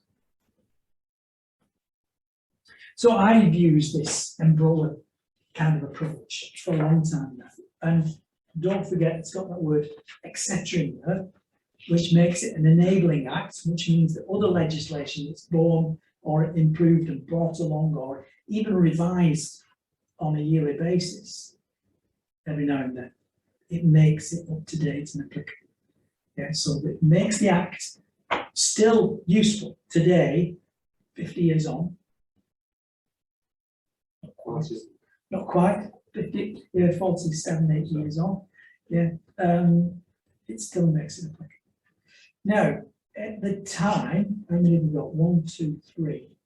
In 1992, the management regs, person protective equipment regs, the workplace health, safety, welfare regulations, the provision and use of work equipment regulations, the display screen equipment regulations, and one other that slipped out of my mind, were known as the six-pack at the time. In 1992, there were 6 pieces of legislation. The biggest thing was the management regulations, because it really did help companies to understand how to manage it.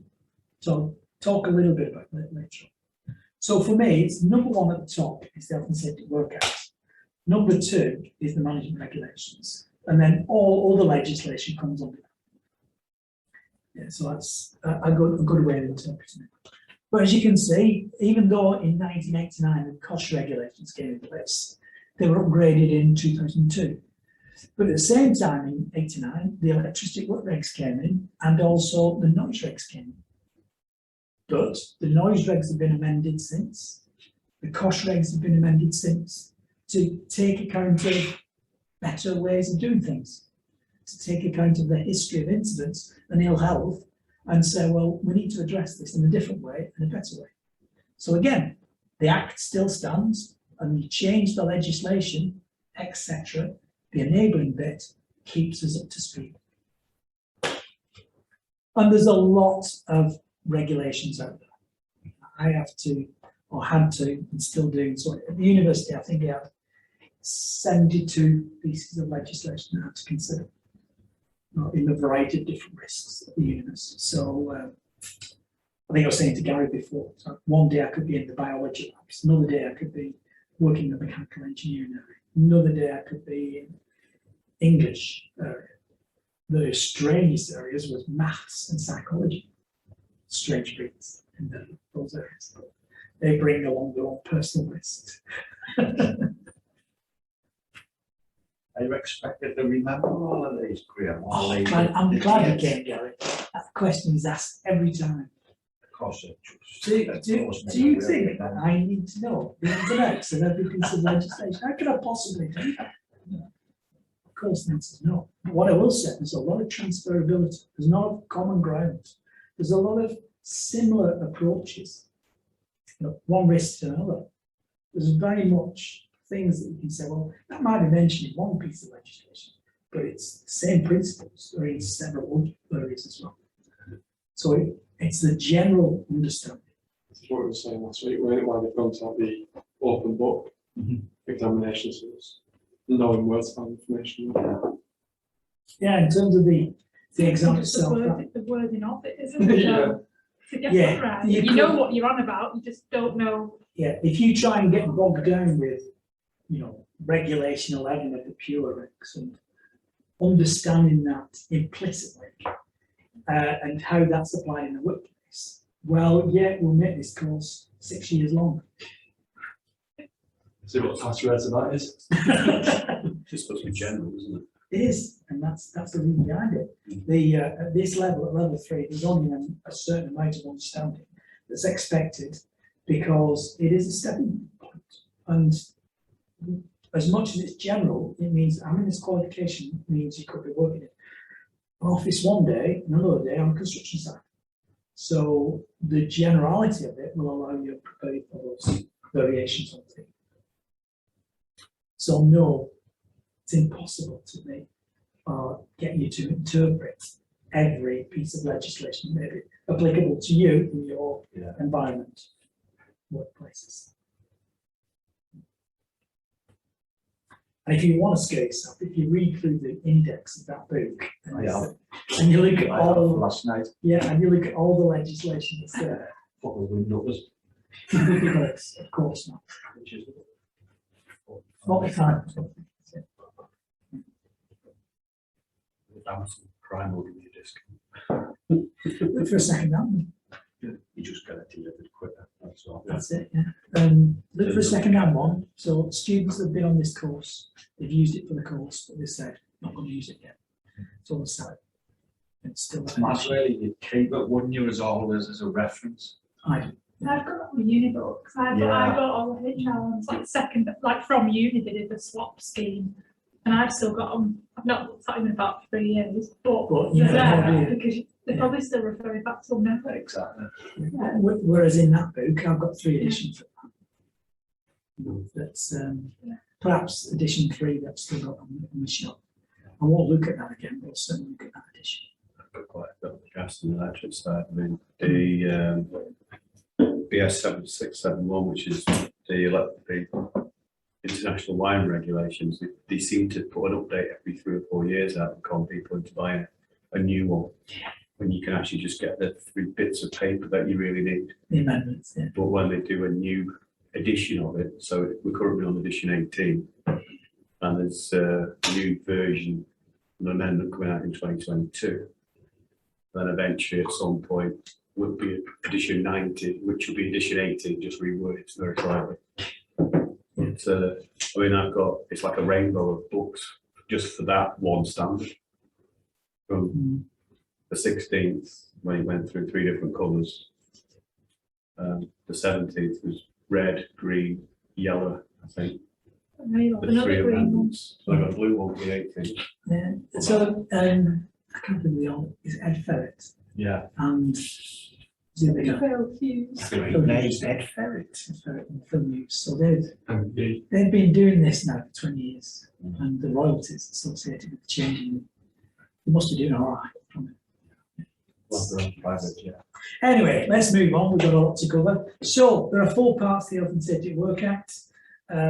Looking at part 1, health and safety of people and protection measures. Part 2 is about the Employment Medical Advisory Service and their links to how they could be used as an agency to check the impact of health from certain exposures. Part 3 is looking at changes to the building regulations specific to health and safety rather than fire safety, because the fire safety parts of the building regulations are implicit. So quite separate in that respect. And then general things in part 4, things that might be covered in the early parts. Now, I'm not interested in that too much. I'm not going to talk too much about it, but every book has a structure, and that's the way it's structured with us. Yeah. Now, the verbs, the actions, the interpretation of legal duty, we've gone through that already, but it even gives the example of Regulation 11 for the absolute. But don't forget, in the same regulation, we've also got the practicable duty. And there's the wording that we use, the highest standard or level of duty under statute. So you look at the duty of care that's owed, but it's interpreted in legislation. So the Act doesn't tend to have too much on the absolute duty.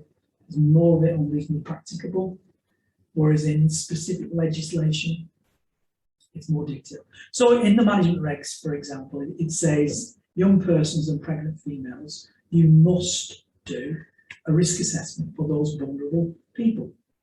Yeah. Again, it's an area that perhaps companies don't do enough of in terms of what's considered we need to do and support we have to provide. For example, I would rather have a nursing mother coming back to work, breastfeeding, with having a facility available whereby they can go into a private room and there's a fridge and maybe a room where they can lie down and rest.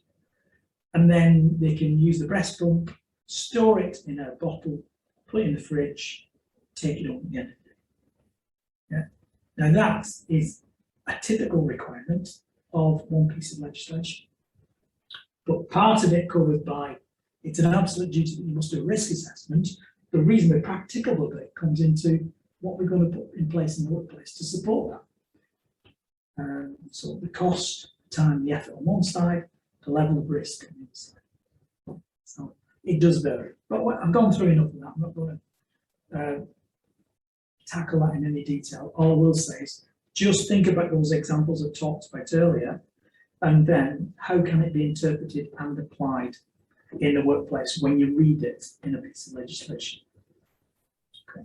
So I mentioned that we're going to talk about the various sections of the Health and Safety at Work Act. You'll see there that I've taken out section 5, which has been repealed. That was about emissions into atmosphere. And because it's specific to environmental pollution, it now comes under the Environmental Protection Act. So that was taken away. But the key thing here, compared to all legislation, is look at the different types of people involved in this. You've got employers, employees, self-employed, landlords or owners and controllers of premises, suppliers and manufacturers, and employees covered in those sections 2 through to 9, which wasn't specified in all legislation. It just covered employers' duties. So it makes it easier, should we say, for companies to be able to interpret and apply, but it covers all types of workplaces and all types of people working in those workplaces. Now, section 9, remember before we were talking about charges, in terms of prosecution, they'll only issue a fine on section 9 and not imprisonment. And it will only be heard in magistrates' court. And the reason behind that is because if I do a risk assessment, and my risk assessment says personal protective equipment, PPE, is necessary, then in section 9 it says we cannot charge people for personal protective equipment. One that I've debated for quite a lot. So let's say I've got an agency company and we're bringing in subcontractors that work for the agency, and the agency will say, bring your own safety shoes, bring your own safety helmet, bring your own high vis. They shouldn't do that. What their argument is, that I might have 2 people that come in on day 1, and I'm paying for the safety shoes, the PPE and so on, and then on day 2, they've gone to another job, and they've gone with those. So now, do I have to get and pay for the cost of that for another person, for another person, for another? And I would say, well, there's an easy way around that, is you can have a collection system and a hygiene system in place. So for the day that they start the job, you provide them with safety boots, safety shoes, safety spectacles, high-vis jackets and helmets. And then if they are going to leave, you have to return them, and you have a hygiene system in place where you can spray it clean and make it fit for purpose for the next person to wear. And then when they're not fit for purpose, you can replace them. And that is more cost effective. So there are arguments that we can put forward, but there it is. It says that in the law of the land, that we should not charge people who are expected to wear PPE for the provision of PPE. It's a cost of the employer and the various people under the duty other than employers.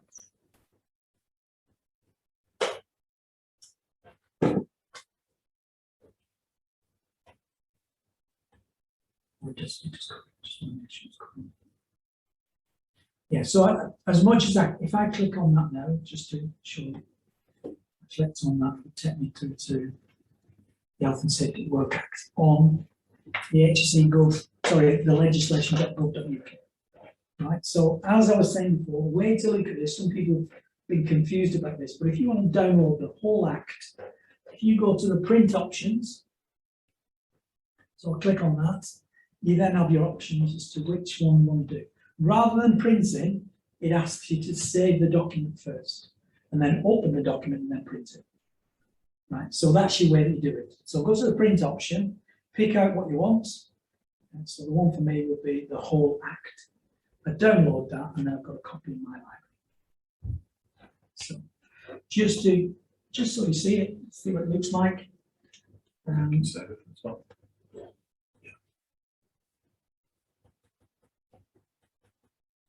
Yeah, so chapter 37, which is the majority of it, split into those 4 parts I was saying earlier. If I try and scroll down to section 2, 164 pages. yeah, it's a lot It's a lot of legal jargon. Yeah. So I would suggest don't print it off, just refer to it.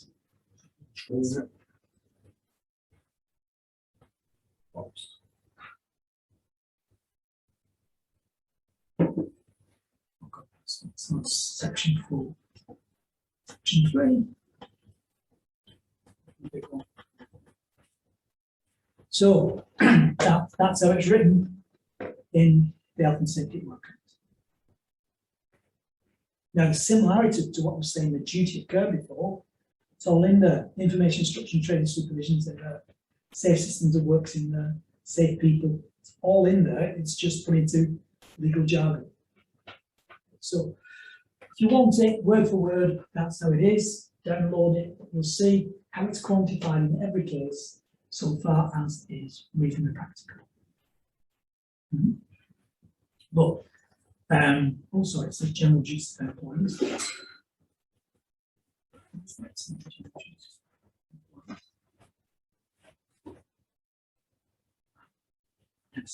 That's a printer, isn't it? Section 2 is the duty of employers, but interesting, I just read there it's a duty of employees. That's the printer. How can you do that for? Is it? General duty of employees to their employees. Employers to direct. Sorry, just read it wrong. You were just testing us. It was a test. Well picked up, you passed. So on the first line, something like that. It's my brain jumping. Very exciting. Yeah. Do you think surely they've proofread that before putting it on if it's wrong? After 50 years. 40. Come on, play ball. 47. What's going on?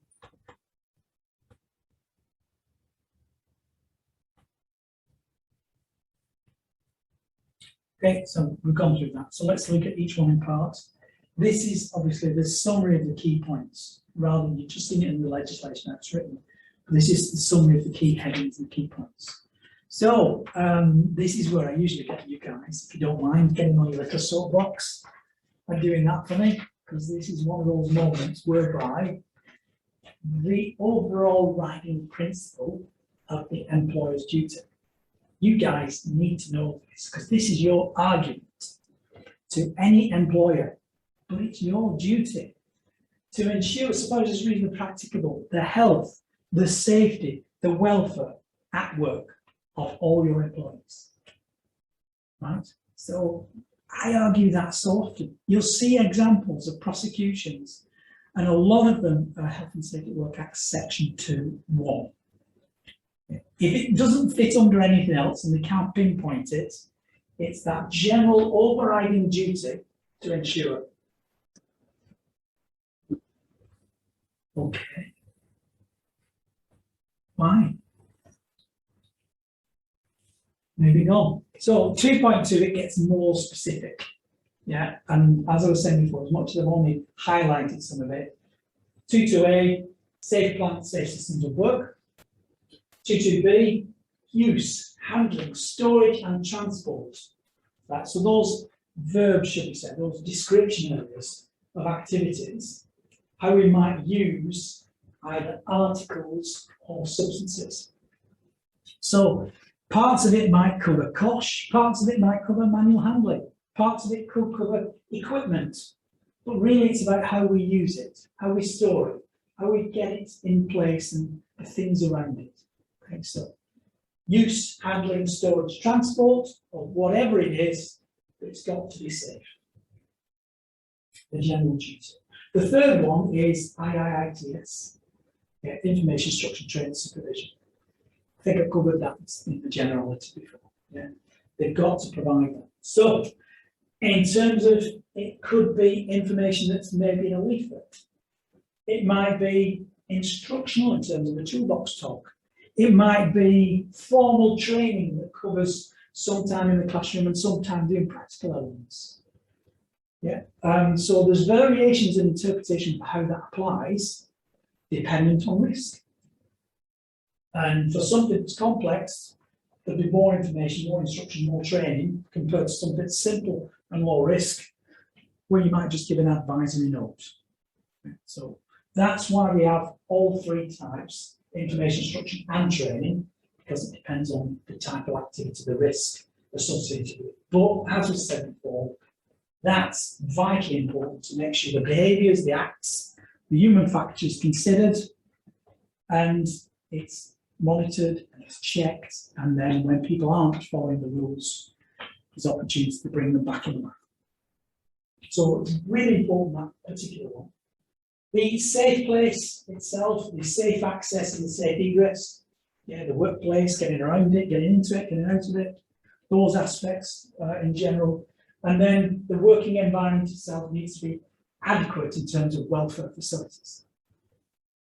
So construction sites have had problems with this. People out in the field have had problems with this, where you don't have a base and you might have a portable facility, a van, a caravan, or something else where you provide those welfare. Welfare being an area where you can go to rest, to recuperate, to refresh, and have food and drink when you're not actually working. So there's variation on themes to what that will be, but nevertheless, it's that welfare aspect. It's got to be provided. And again, it's got to be safe in that period of rest. So you're not in the middle. As I don't know if you've seen the pictures, but on the, what was it, the Hudson building, was it, in the 60s? On the Well, black and white pictures, and they're on a beam, yeah, and they're having their lunch. whilst it's been suspended by a, Famous Right. one, the Empire State Building being built, isn't it, where the guy sat astride it in the 20s. yes. Yeah, so, no, that's not really in compliance with it.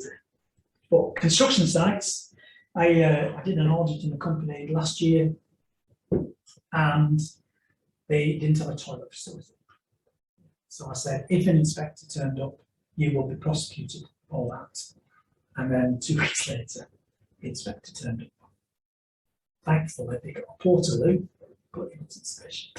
Is that a complete coincidence? Don't know, maybe. I think it's the area. It was in Liverpool, and they have quite a few. Well, Bootle is the head office, the HSC. So I think it's easy for them to just pop down the road and just check up on a few things. But they were focusing on construction sites at the time.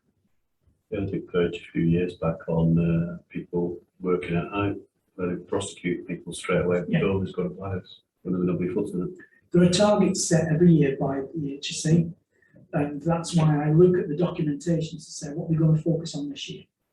And therefore, I can now anticipate some of the work I need to do with my clients so that they can preempt it. If you do get a visit, make sure you've covered all these areas. So, as much that doesn't really give justice in terms of the true wording on the legal jargon that goes with it. I don't want to go over and over it, but the employer's duties are amazing in terms of the openness of what it tries to cover. The link to the old common law duty of care and how it's been incorporated into modern day legislation. Section 3 and 4. So we've now got owners and occupiers of facilities. Again, in the old Factories Act and the old offices, shops and railway premises, it didn't really cover all workplaces. So now it's incorporated. So every employer and self-employed person is under a duty to conduct their undertaking in such a way as to ensure, so far as it's really practicable, that persons not in their employment, visitors, contractors, neighbours, who may be affected, are not exposed to risk to the health and safety.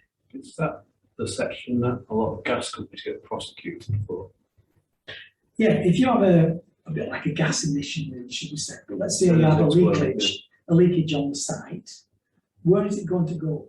And if it's a contractor that's working on site, that's covered under this. If it's a neighbour where the gas clouds, it's So covered under it's this. like the owner of the actual property and the incident happens in their property. Yeah. I think that's what the gas contractor will get prosecuted under section 3 if I'm right. So it's thinking about others that might be affected by your acts or emissions. And that contractor, self-employed person, as it says there, could be the one that's causing that issue. And therefore, loophole covered. There was a big loophole prior to this. In section 4, those in control of non-domestic, so you can see the obvious one there, workplaces. Those in control of non-domestic premises have a duty to ensure, as far as it's practical, that the premises, the means of access and egress, and any plant or substance are safe and without risk to health. Yeah, so it really does cover a wide remit of different kinds of workplaces and different contracts that may be in place around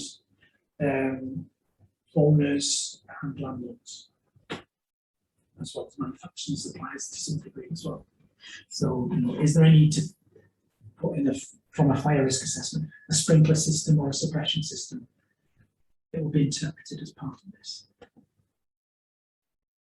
Section 6, yeah, coming back to what we were saying about the bottle of ginger beer with this snail in it. Yeah. As a result, that was 1932, I think that case was.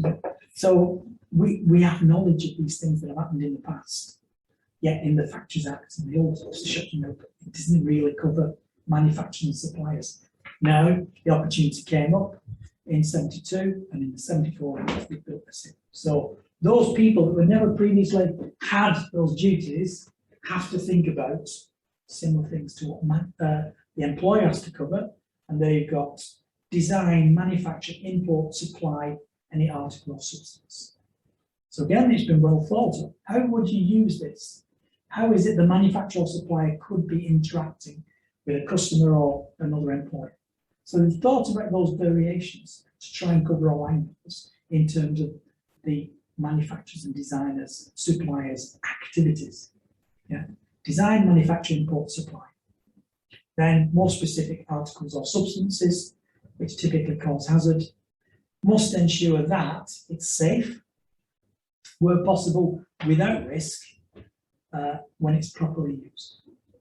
So what they're saying is, give information about your product or article so that when the buyer is actually using it in the workplace, they have the opportunity to use it safely.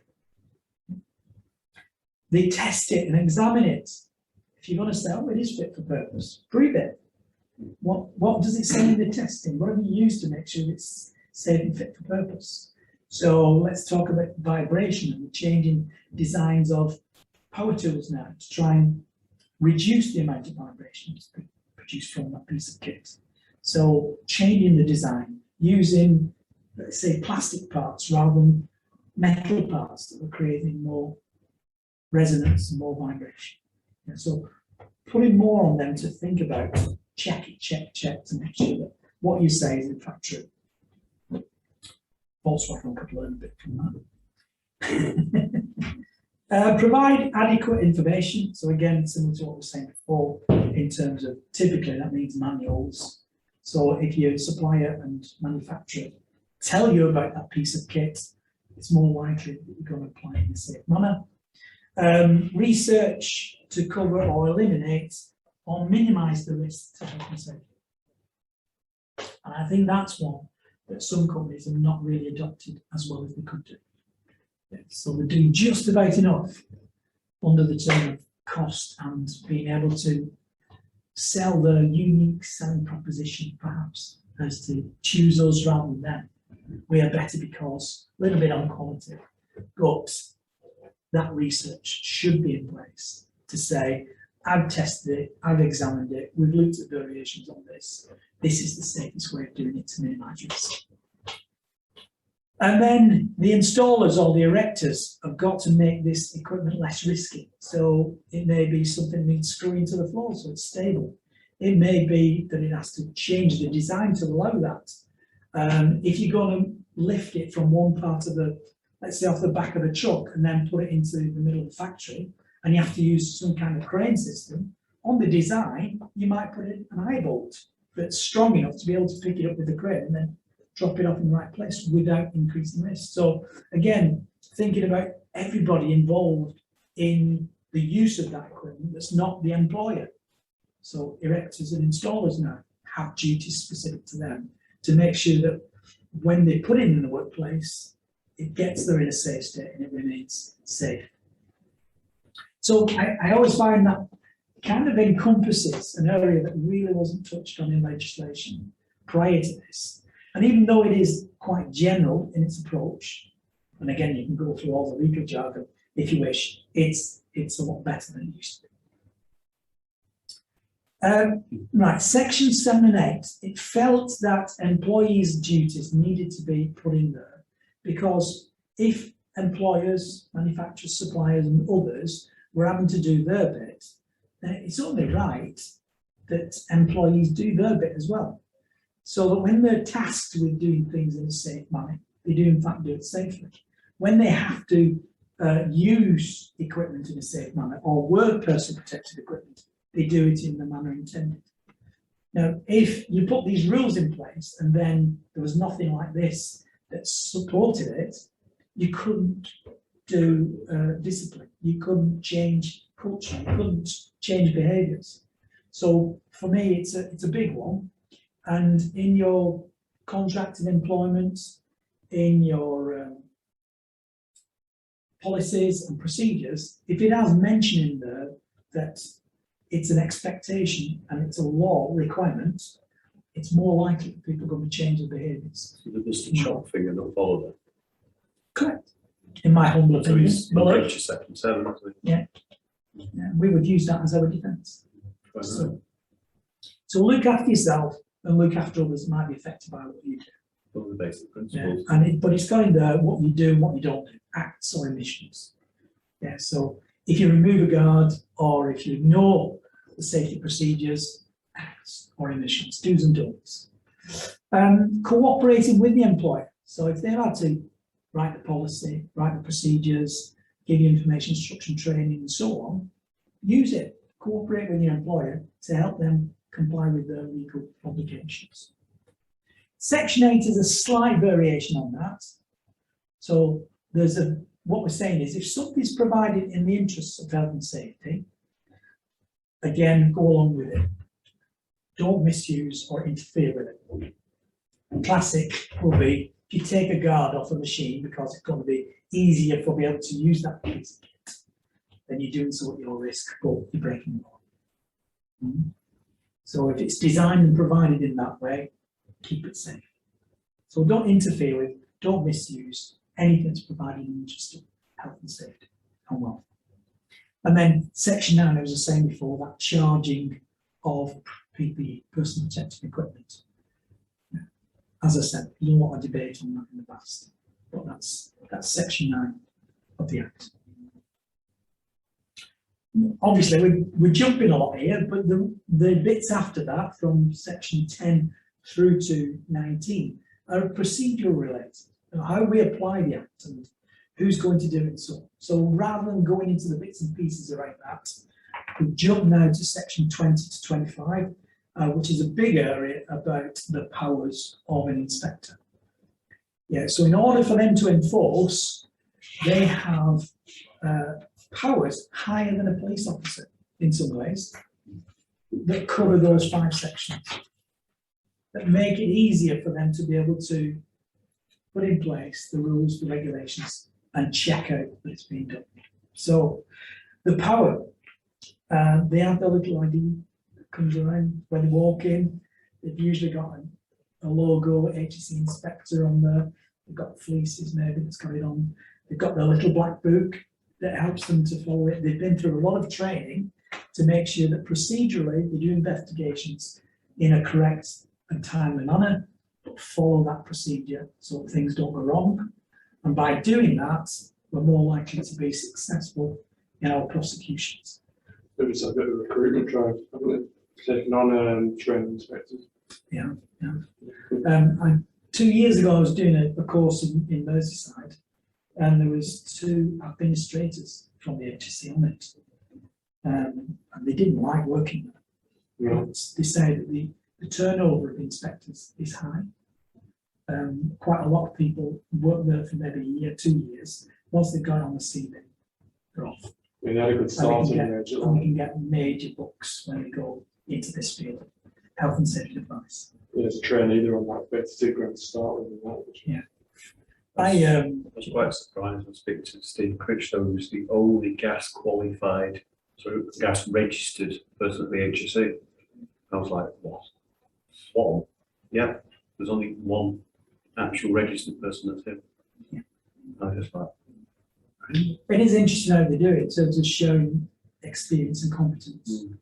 That a principal inspector has that background and information, so that your inspectors can phone that person up and get their advice on their specialism, so they can consistently follow the rules of application. They're very on demand as well. Yeah, very much. Totally under-resourced. They would do a half decent job if you had 5 times more inspectors than what we have. But I think around the country it's less than 200 inspectors. So it's nowhere near enough. If you think in it, let's take Greater Manchester as a geographical location. There are 10 inspectors in that area, covering so many businesses. They can only react. So they'll go and pop into a site, usually as a result of complaints, or if from an opportunity point of view, they were driving past and saw something they didn't like. I had a couple of improvement notices I had to deal with as a result of that. Where there's an opportunity.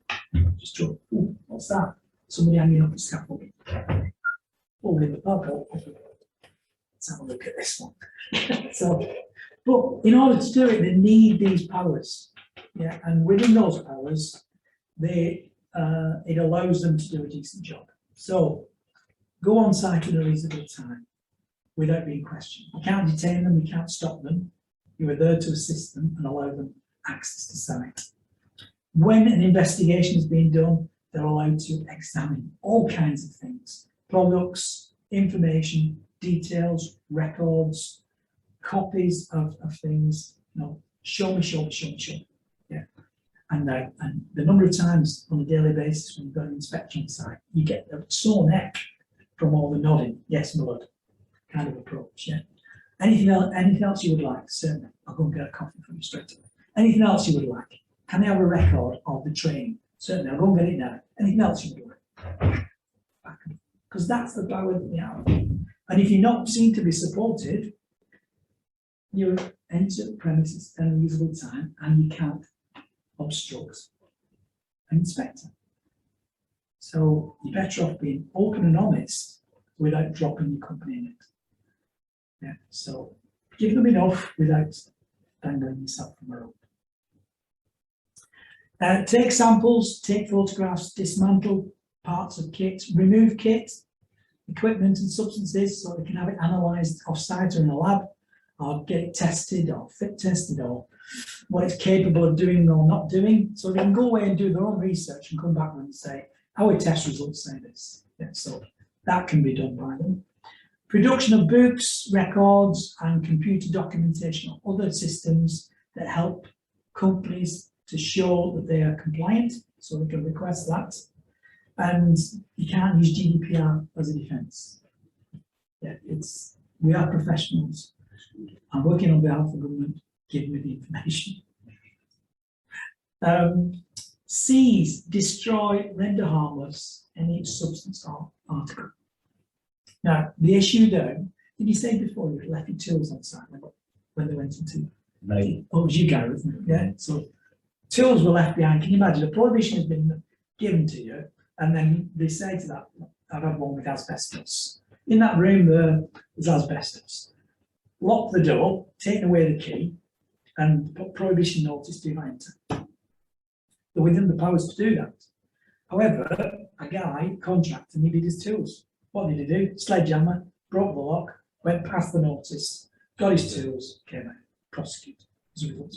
We had no defence, because when they came to us the next day and the door was ajar, who's done that? Such a contractor. Why? Need access to the tools. Oh, so they put themselves at risk. They've ignored the prohibition notice. Who is it? That's the information. What did you get? £3,000 prosecution. Seize, destroy, render harmless the articles and substance, issue enforcement notices and initiate prosecution. So that's the enforcement route. So the notices we're going to talk a little bit more about, but improvement to prohibition notices are the typical outcomes. There's a slight variation on that under the regulatory form fire safety order for fire officers, and rather than being issued with an improvement notice, it might be something specific to the design of the building that they want you to do. So that's a different type of notice.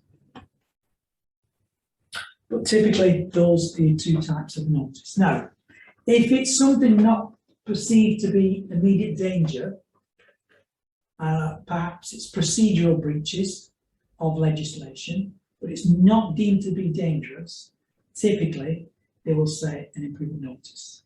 And issuing that improvement notice sets out a time period, usually a month, in which they would like you to put it right. Yeah, and then they'll come back at some point. You can appeal immediately for take away that improvement notice, but it takes 10 to 21 days from your appeal. Right, so when I've had people come to me and say, can I put an appeal in? I'll say, well, what are you going to appeal with and why do you think it's the case? And most, I would say, don't bother, just live with it for 31 days. And then spend your time on focusing on improving control measures or addressing the issue that's been raised. But nevertheless, as is the case, you can appeal immediately on both improvement and prohibition notices.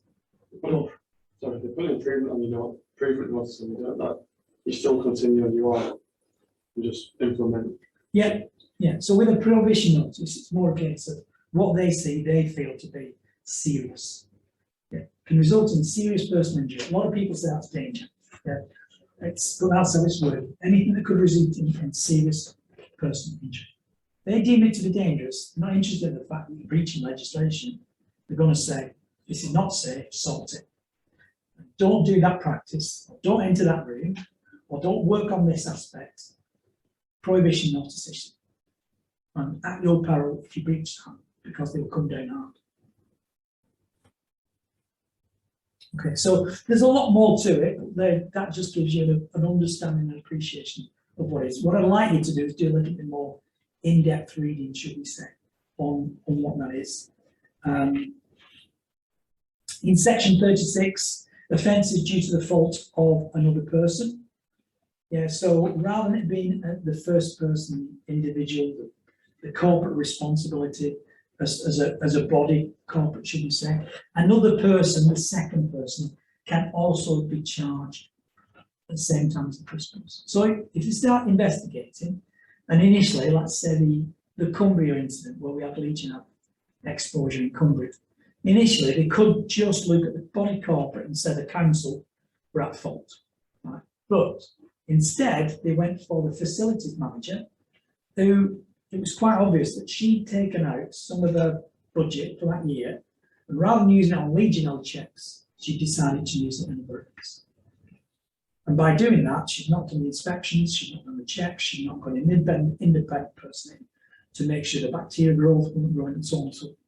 As a result of that, 80 people were affected by Legionella, 5 of which were very serious. Yeah, hospitalised as a result of it. So because of that, she got I think she got a 6-month suspended sentence.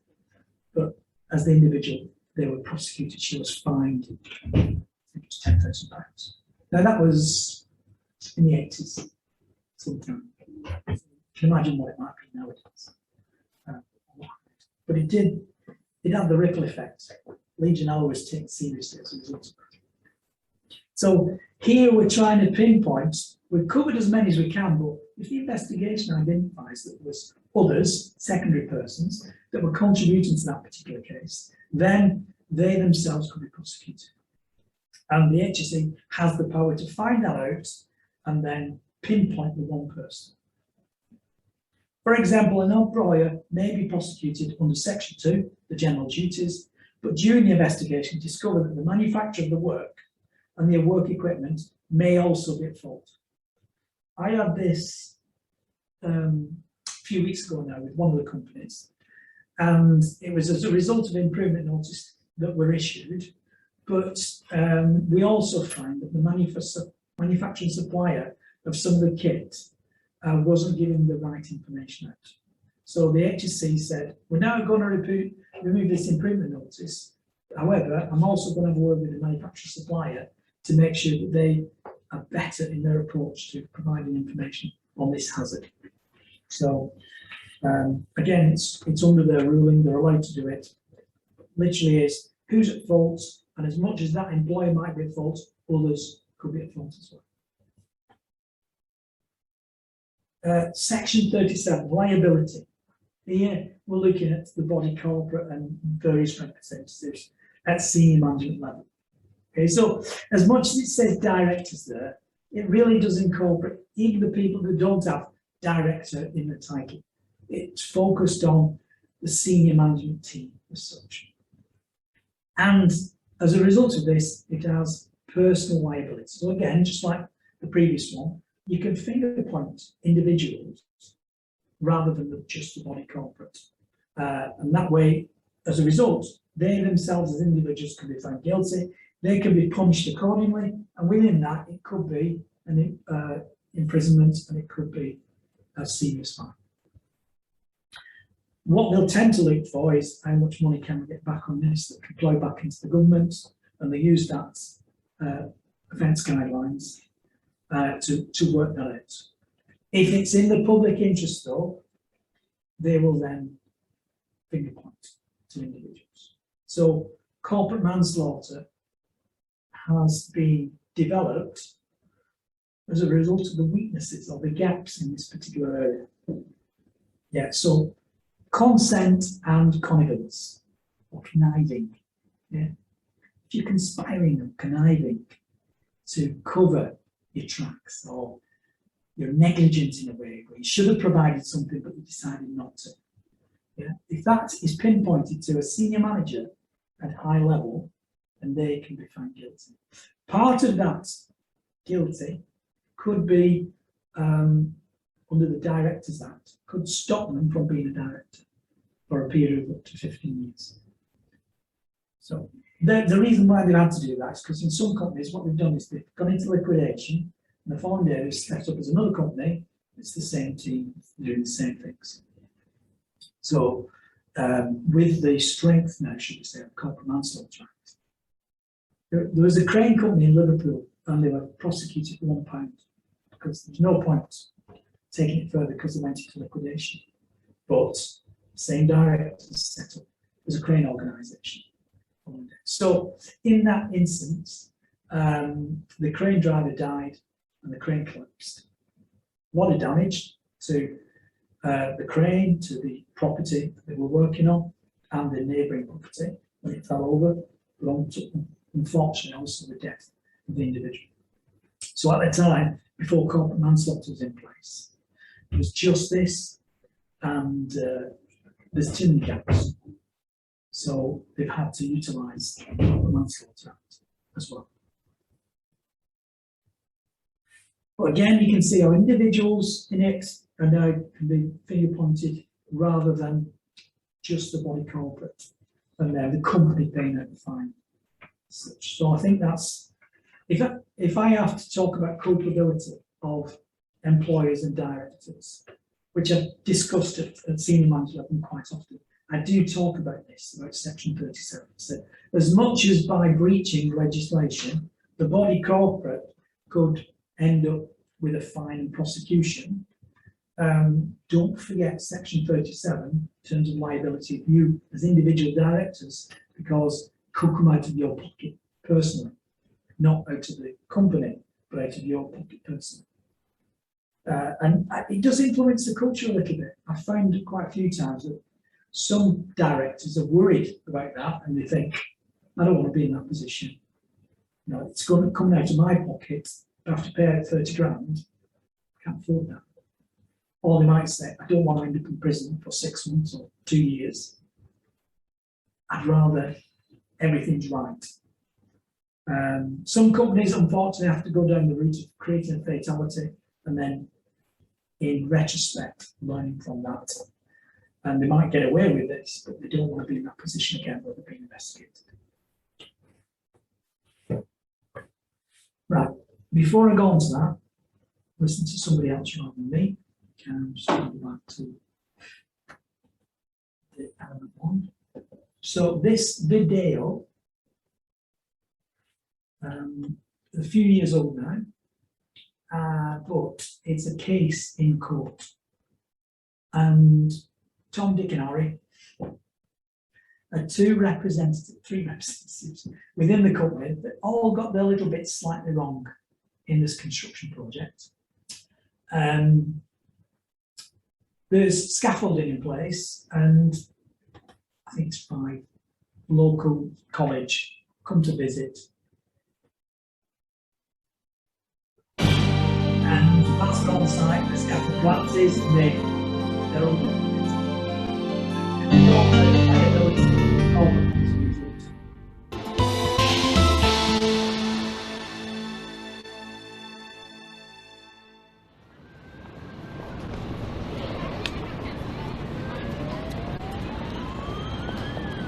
You join me now outside the Crown Court, where shortly we're expecting to hear details of one of the stiffest penalties ever imposed for failures in health and safety management in the construction industry. It was just over a year ago that a scaffold collapsed on a construction site, killing 3 16-year-old apprentices, and the world saw these dramatic pictures captured on a mobile phone. Look out!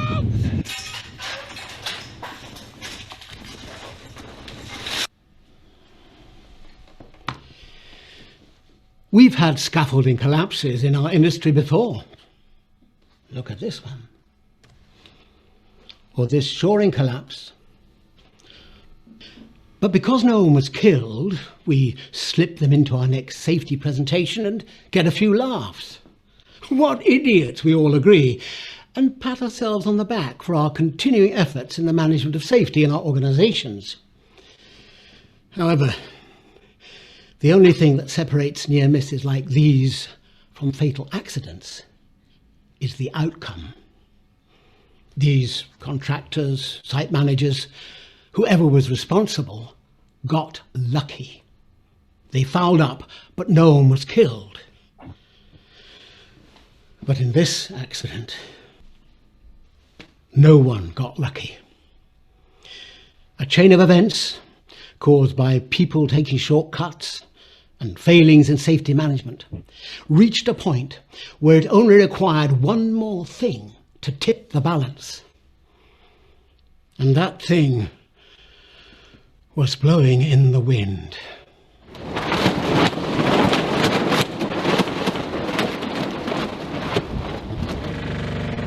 The people responsible for ensuring the safety of a scaffold are generally the manager of the scaffolding contractor, his on-site supervisor, and the main contractor's site manager, who is ultimately responsible for health and safety on the site. We'll call them Tom, Dick and Harry. And we'll begin with Harry because what happened on that fateful day started with him. Harry had worked for his scaffolding company for over 10 years. He could erect an independent scaffold in his sleep and often joked that he had. On this particular job, though, everything was behind schedule, and in the construction industry, that means over budget.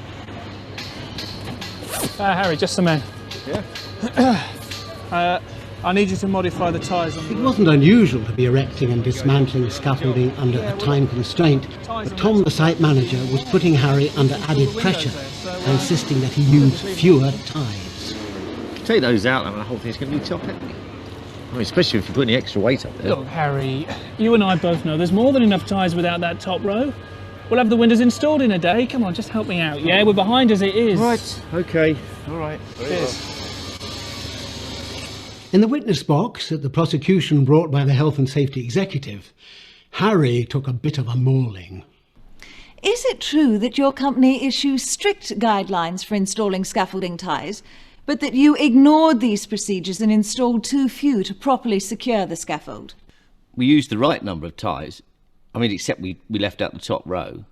That's because the site manager didn't want them getting in the way of where they were installing the windows. Your Honour, I'd like to draw the jury's attention to Exhibit 1, which is the engineer's drawing for construction of the scaffold. Mr. Smith, is this the design drawing issued by your company detailing how the scaffold was to be built? Yes. Does it show the correct number and spacings of all the anchor ties? Yes. And is it your job to ensure that the scaffold is built to the specifications and drawings issued by your company? It is. So why didn't you? Because in the real world, customers are always demanding changes like this. So you did ignore your working instructions and left out the top row of ties? I just did what the customer wanted. Harry did what the customer wanted. But did he do the right thing? No. Despite all the pressure he was under, he wasn't working alone. No one works alone when it comes to managing safety. It is a shared responsibility. Harry had options. He could have asked his manager for advice, which he did. He telephoned him, but as usual, Dick was on another call. So he left a voice message for Dick to call him when he was free. Yeah, I've got that fact. Dick spent the days before the accident working in his office. As the branch manager, he was responsible for dozens of contracts and relied heavily on his site supervisors to look after the day-to-day operations on site. He did get Harry's voice message, but he didn't respond straight away.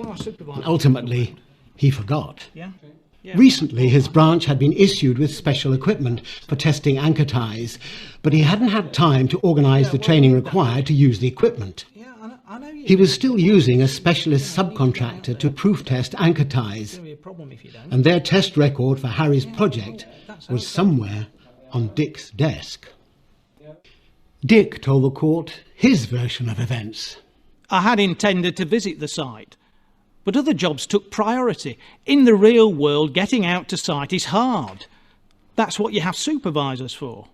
So, you didn't visit the site, you didn't respond to your supervisor's voice message, and you didn't read this tie test record.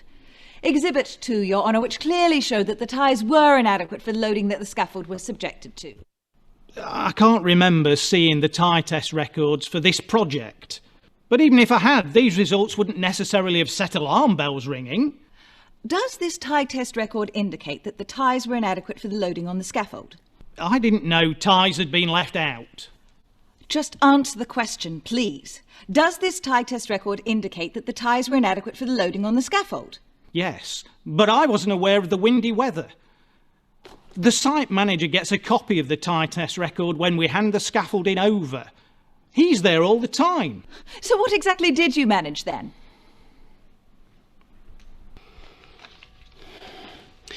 What is this real world they keep referring to? In the real world, getting out to sites is hard. But apparently you can spend hours and hours shuffling papers hoping that your supervisor is on top of the job.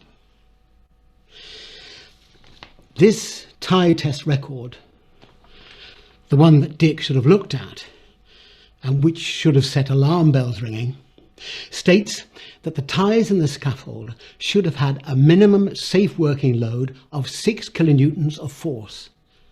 But the test results showed that it only had an average safe working load of just over 2 kilonewtons. In other words, it was less than half as strong as it should have been for that scaffold.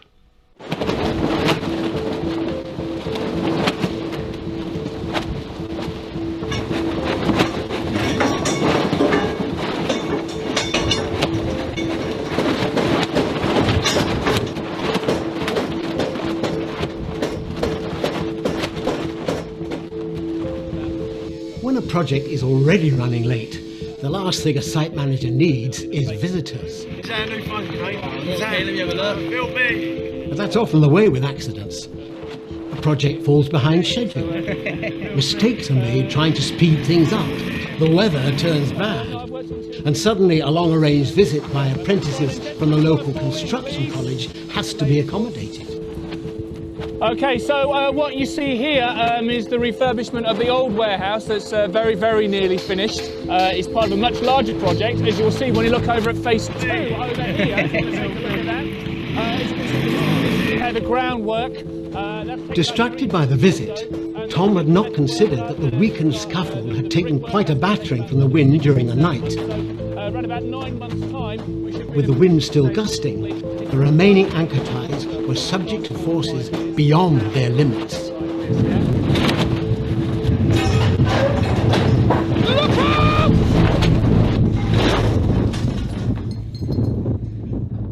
Experts have testified that the scaffold collapsed due to insufficient and understrength anchor ties for the loading that it was subjected to, and that your instructions to the scaffolding supervisor to leave out the top ties was a main cause. With hindsight, I can see that the wind load factor was more considerable than I'd realised, but the anchor ties had been tested, and no one had brought to my attention that the test results were on the low side. You mean no one at the scaffolding company? Someone should have been alerted by the tie test results, even the person who did the testing. So you didn't think to check the tie test results yourself? Despite knowing that you had already weakened the scaffold by insisting that the top ties were left out against the wishes of an experienced scaffolding supervisor. The witness will answer the question. No.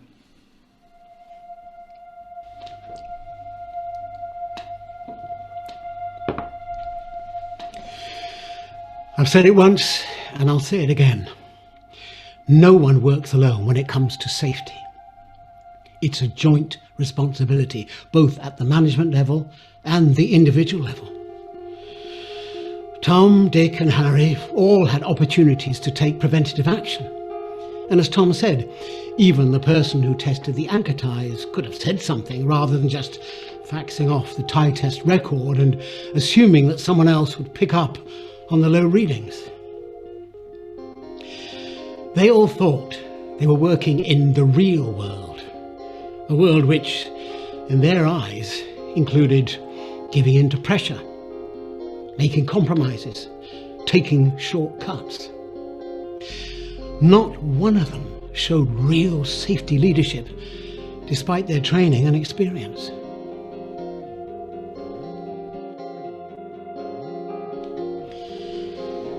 You see, over and above productivity and cost, it all comes down to how important safety is to the company culture.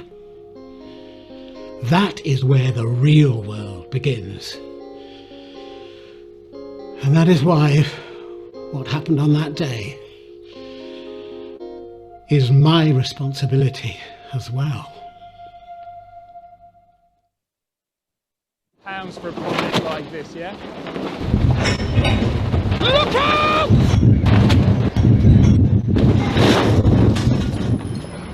Unforgettable pictures there of the shocking moments when scaffolding collapsed, killing 3 16-year-old apprentices and injuring 1 other. Well, we understand that record fines are expected to be handed down to both the scaffolding company and the main contractor, but the families are calling for charges of corporate manslaughter to be brought against the directors of these companies. Earlier today, I spoke to the mother of one of the victims. Somebody needs to take responsibility for this. I lost a son. Other families lost loved ones. And these men in their grey suits, they stand up and they talk about their excellent safety record and how it was just a tragic series of events that never should have got that far. Well, it did. And they need to go to prison for it. Because that's what they've given us. A life sentence. The chief executive of the construction company at the heart of this story is expected to make a statement soon. In fact, this is him now. Mr. Turner! Mr. Turner! What do you have to say to the families of the victims? William, do you have any thoughts about the likelihood of corporate manslaughter charges? Company after this result. Charges of corporate manslaughter. What do you have to say to the families of the victims? Do you have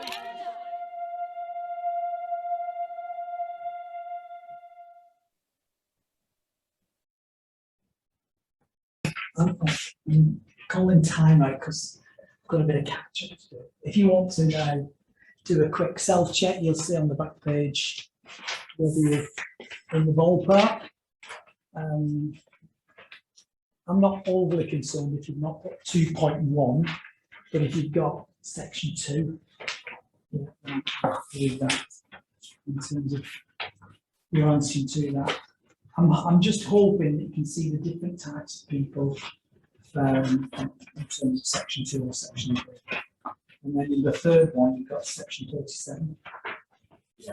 So 3 of the 5 are section 2. The second one and the 5th one, in the 5th case, is also section 3. Yeah, because of others, but hopefully got in number 2, section 3.1. Yeah. And then interesting case number 3. The advanced direction from section 37. Which we'll put at the end, but it sums it up. Does So it, this doesn't it? case then the directors can. Yeah. So I'm not testing your ability to read through documentation. It's just getting to think about the various sections of the act. Just getting to now, in terms of the exam as such, the new case study approach is they'll give you a scenario and then you have to answer questions on the scenario. And I think that's not a million miles away from typically how you have to think. It's just that they'll give you more specifics as to what to look at. Now in NG1, it always talks about law and legislation, regulation, complaints. So we'll say, in your opinion, what sections or what breaches took place in legislation as a result of the scenario given. So you've had 5 examples of different scenarios where prosecution was the result. So I'll keep topping you up, should I say, on the past exam papers, more recent ones, because unfortunately those books, the exam advice and the support is on the old way, because Ed and Phil haven't done the latest version that covers the new way. So that'll come out next year. They're waiting to see what the NEBOSH answers are and the examiner's reports are showing, and then they'll put their advice. So in the meantime, we have to like stumble our way along to give you the best advice. And I get feedback at all centres, training providers get feedback on each exam. So I'll just talk a little quickly about the 4 exams throughout the year. These are the national exams that we tend to put our students forward for. And it's March, June, September and December. That we tend to try and fit it. First week in those months is typically the day of it. And you can do the NG1 in the morning and the NG2 in the afternoon if you're so inclined. I wouldn't recommend it myself, but there are variations on that if you want. But it all depends on your abilities to be able to do exams, I guess. But rather than just giving you 11 questions, as used to be the case, the first question was 20%, the big question, and all the other 10 questions were 8% each. Rather than doing that, they'll give you this big scenario and say, you're the health and safety board, or you're the manager in charge of this area, and with looking through those eyes, what would you do? And then they'll give variations. So if there's been an accident, would this have been reported under riddle as a result of that? So you read through the information and you find out whether it was riddle, and you give your opinion on that. Prosecution-wise, if there was enforcement action taken, what would that enforcement action be, typically? Or even they might say an improvement notice is likely, or a prohibition notice is likely. If you were in breach of those, what could the outcomes be? So you'll talk about what we covered in some respects today in terms of how they could be fined, how they could be prosecuted, and so on. So there's specific ways you have to answer it. So what I'm going to do when we get part way through is to start working on exam technique, so that it's not a complete surprise on the day. And in terms of being able to answer it, you do it in the NEBOSH. So I don't want to frighten you with that on day 1. You've already got enough to do. Just getting it over the legislation. So just call that. So hopefully you've got an idea now, or a little snippet as to what NEBOSH are looking for in some respects. But we've not gone through the detail and the content of the answers yet. So it wouldn't be enough just to put section 2 of the Health and Safety Work Act. We'd have to go into reasoning, justification and discussion in your answers. Okay, so I've got the management regs to go through and a little bit on contract management, and then we'll finish for the day. So I'm hoping if I can get through it in the next half an hour, maybe just after, we should be done just after 5 minutes. So just a reminder again, if you did pull up the management regs, this is how it's worded in the actual regulation itself. So I've just got 4, 5 and 6 on it because I put them on three regulations within the main body of the regulation. So principles of prevention, health and safety arrangements, and health surveillance regulations 4, 5 and 6. So that's how it's actually worded. I'm going to email you all of the stuff today, just in case it doesn't come up on my call, because as Debbie was saying before, we've had a couple of issues with it being a bit slow at the moment. So long as it doesn't slow your learning, that's the important thing for me. So I'm going to email it anyway, so you've got copies of everything that's received, including the management regs itself. But if we were to look at this, as we talked previously about risk assessment, one of the biggest changes in legislation the need for it to be suitable and sufficient. That's an important part. And then the other aspects of it is how to manage risk and what's considered good practice in order to comply with the regulations. So, I said before about Regulation 7 being competent assistance. Yeah, that's you guys. We're giving advice now to people of how they can comply with legislation. So that, I guess that's an important change as well. Regs 8 and 9, so serious and imminent danger. So there's the procedures is Regulation 8. Regulation 9 is contacting the emergency services and making sure that communication is effective. I guess a good example of that would be what I call a bomb box. If you've come across that term before, but let's say there's a fire evacuation here, and you can pick up the box on your way out of the building, and it has some good information in there for what to do in the event of an emergency. You can hand over the plans of the building to the chief officer that comes to site, so they can look at the potential hazard. You can give them information about, we've got, I don't know, toluene, a big tank of toluene at the back, and it's situated over there, and there's an explosion risk. So we've turned the valve off, and that should be safe, but do you want to come and have a look at it just so you're happy with it?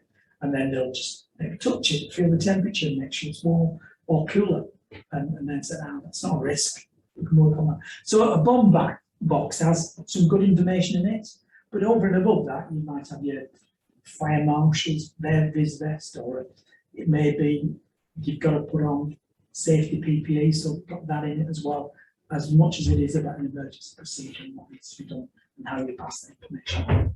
So, there's things like that that come under the idea of, first of all, procedures that need to place for incidents that could cause danger, but also that information, communication with external services. Information for employee. So even though we've got that mentioned in the Health and Safety at Work Act, Section 2, information, structure, training, supervision, there's an extension to that to make sure the information is adequate so that you can take the most appropriate action.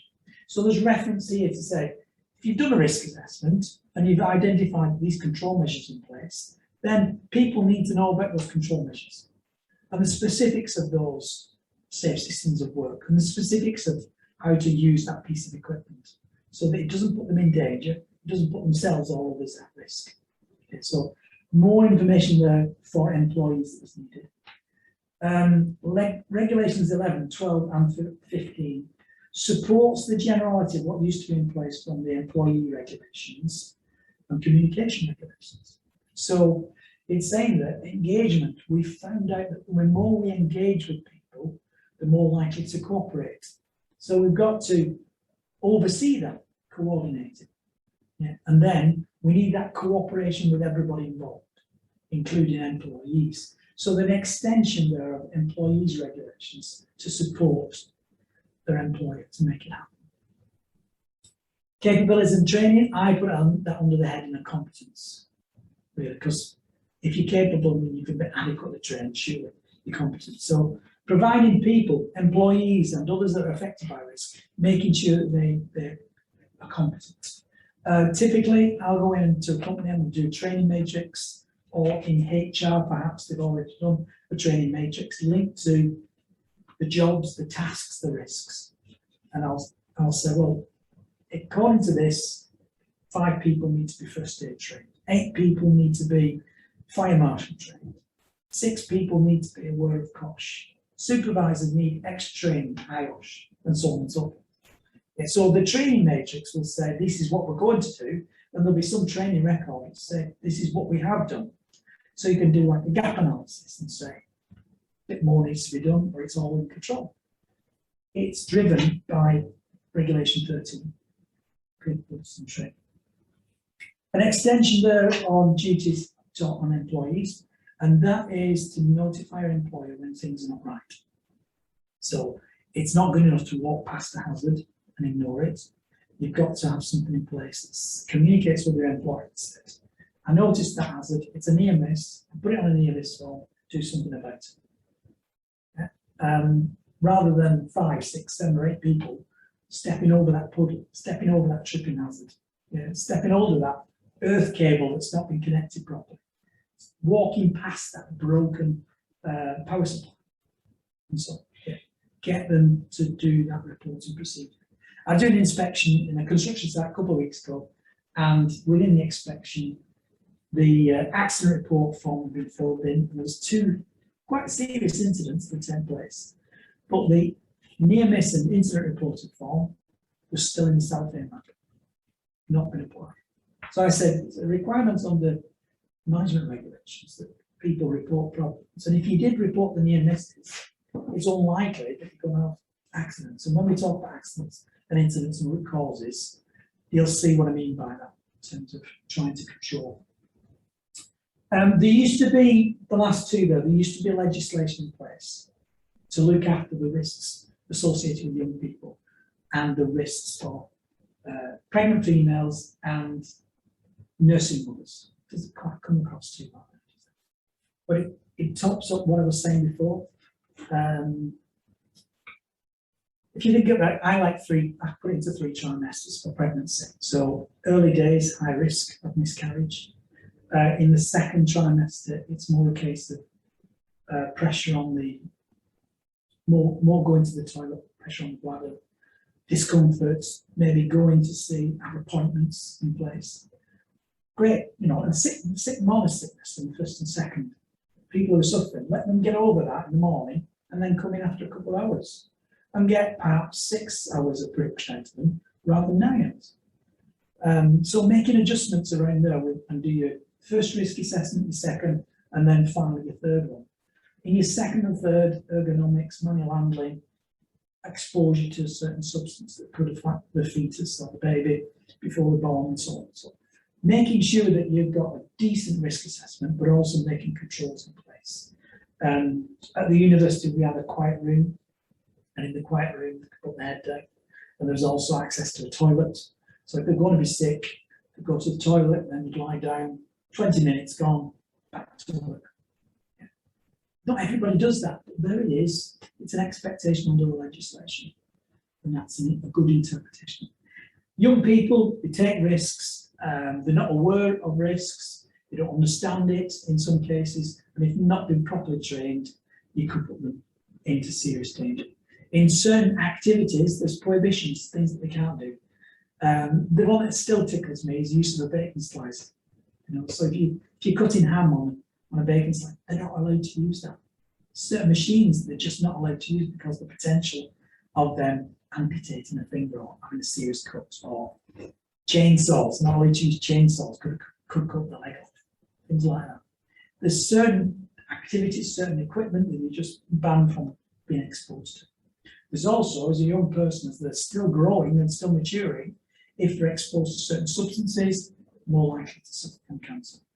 So your risk assessment has got to identify there's a higher potential of something going wrong, and therefore more control measures.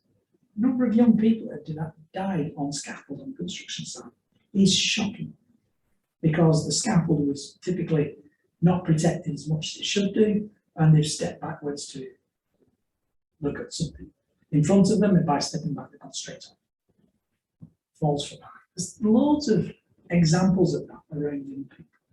Potential increases, the likelihood increases, therefore we have to do more. So I'm really not doing it justice. What I'm saying is, for further reading, if you would go and have a look at the management regs, because like I say, number 1, health and safety work act. Number 2, this. It was when it came out in 1992, it made a big difference. In 1999, that added 16 through to 19, a couple of adjustments on it. So it's a big piece of legislation. But if you just look at the title, it really means manage health and safety. That's all it is. So it's helpful. If I have to write a policy and a procedure, I tend to look at this just to make sure I've covered it in the right way. And if I'm writing a policy that says who's responsible for what, I'll go through this and just say, have we thought about pregnant females? Have we thought about young persons? And build it into the policy, build it into our procedures, and so on. And as we go through the course, if you see anything that you want copies of, that you'd like to have, like templates that you think, oh, I won't mind having that, so I can use it at work, just let me know. I'll email it to you or put it on my course so you can download it.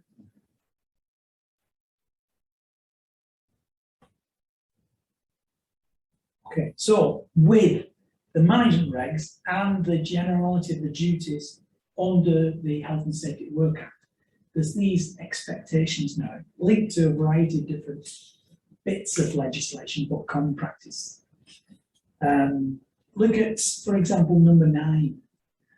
Do you know that every workplace should have at least one poster, the Health and Safety Law poster? And do you know, have you seen it? Do you know what it looks like? We've got one here, I'll just say, have a look at it when you get a chance. It's not too far away. And you passed it at least 4 times today. So, you know, it's there and it's helpful to the employee, and you should put it in a noted position, expecting all the pedestrian traffic. So they have the opportunity to stop, look, take on board, whistle blow, because it says about whistleblowing there. Talks about the duties of the employer, what they should do. And then they have a better understanding of the law and what's expected of them, as well as their employer. And people like, who's the safety representative, who's the competent advisor, they're on the post. The other bits, employees' liability compulsory insurance certificates should be on display. Again, should be somewhere prominent, typically it's in a reception area, so that as you walk into a company, you know they're adequately covered. If an accident happens, it's on that. And if you're the employee that works there, you're happy that you're going to get compensation. So it's important to notify that. Access to competent advice, Regulation 6 and the management regs, you can put it onto your law poster, but you can also let people know about it. The policy under Section 2 of the Health and Safety at Work Act, it's Section 2, subsection 3, is to write a policy and again display it and make people aware of their responsibilities within it. We'll be talking quite a bit about that next week, so I won't go into the detail. Risk assessments, general responsibility for the employer. Actions are completed following risk assessment. There's no point doing it if you don't follow it to make control measures adequate and available. Welfare facilities, we touched on that earlier. Free health and safety training. This one's quite interesting. Unions use this a lot to be able to say, my safety reps who are expected to attend safety committee meetings need to be aware of their duties, their responsibilities, but also legislation. So they can argue with a manager and let's say, well, actually, Section 2 of the Health and Safety at Work Act says this, or under the management regs says that, or in the cost regulations, you as an employer should do X, Y, and Z. So gives them that bargaining power to be able to consult and cooperate with their employer better. Nevertheless, free training should be provided in work's time by the employer, and that's the law. Consult workers on health and safety, we saw that previously in the management regulations. Display the notice poster, report certain work-related accident, diseases, and dangerous occurrences. So that should be done. So all we've done is summarise some of the employer's duties there, but it's linked to different pieces of legislation. There are more, but it's certainly a good point of attention, you say. And when I go in and do a complete new audit on a company I've never been before, these are some of the early questions I'll ask as part of the audit to see whether there's a complaint as a duty holder. If we then get a little bit further down, should we say, the practicalities associated with this, you've got managers and supervisors. And again, it's a weakness, as I said before, in some companies, in terms of perhaps they don't know or they ignore it in terms of what's expected. So if you're a supervisor, you should familiarise yourself with the risks in your environment, but also the safety management system to control those risks for that organisation so that it's applied. And in your policy, it will write that the supervisor manager is responsible for. So again, knowing the safety management system, what's required of them, helps them to comply. Adequate and appropriate level of supervision. I think we covered that previously. Sufficient resources are always available. So for me, I've always had a stock group yourself, PPE and the like. So it makes sure that when somebody comes in and says, look at their boots, they're a mess, I can't wear these, can I have a replacement pair? Yeah, what size here? Go in, you've got stock with the vehicle. Sign off. I want your old ones, I'm going to put them in the bin. But sign that I've received those, sign that I'm issuing this section. Keep an up-to-date record. I learned from that because a guy who said he had a medical problem with his feet said that he wasn't wearing safety shoes. And he wasn't going to wear them for a couple of weeks. He got away with it for a while because his line manager allowed him to, but then he had an accident on his foot and no protection that identified that. Why has this been allowed to happen? Why didn't we make him wear safety shoes? And it was just the pair of safety shoes that he was given, they weren't comfortable. Under PPE regs, we've got to look at that and make sure that they're happy with the PPE that they're given. And if they don't like one pair, they're allowed to change it for another one within the reason of reasonably practicable. So you're not buying 60 different sets of shoes till eventually they say, I like this one at a cost of £1,000. That's not reasonably practical, is it? So there's that aspect as well. Sufficient resources are available. Report to the chief executive or the board. Yeah, so what we're saying is this up and down feeding movement. Come back to that example of corporate manslaughter we had before.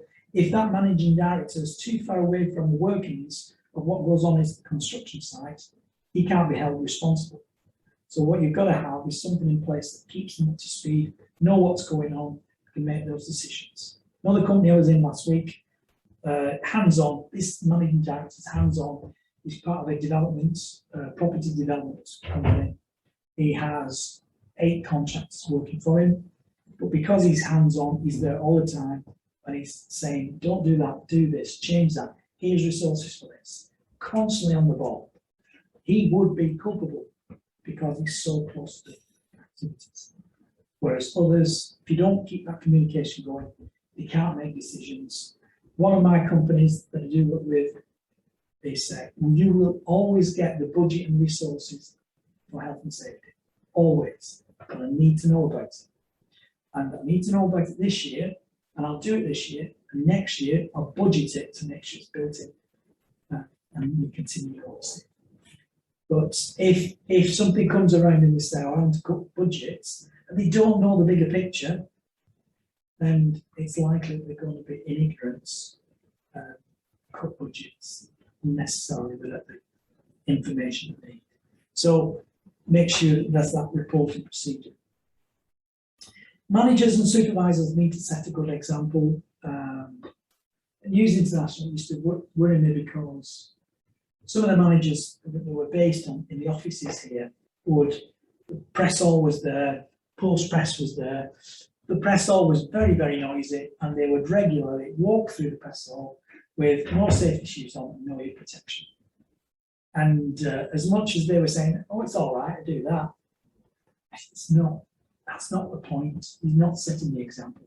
You need to lead by example, so that the guy on the shop floor doesn't turn around and say, well, it's all right, you have to go at me, but what about the manager? He never does it.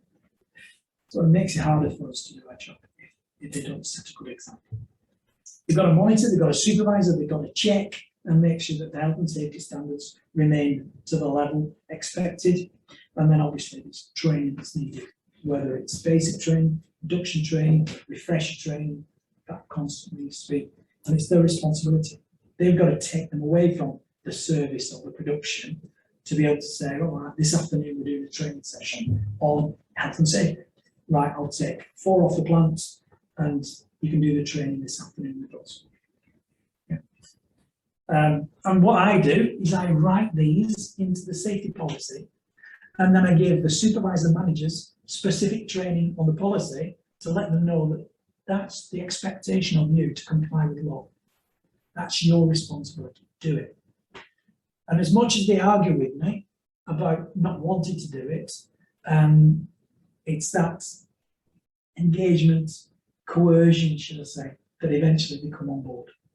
Sometimes it's been a case of, I've seen something where somebody's not compliant. I've had a go at an individual. They're not wearing the ear protection. Yeah, so I've had a go at them. Having had a go at them, I've gone to their manager and I've said, he's not wearing his ear protection. It's your job to make sure that he wears his ear protection. So he's had a nagging from me, and the manager's had nagging from me. And then I go to his manager and say, in the last 2 weeks, these people have not worn the PPE, and I've told the supervisor and I've told each individual.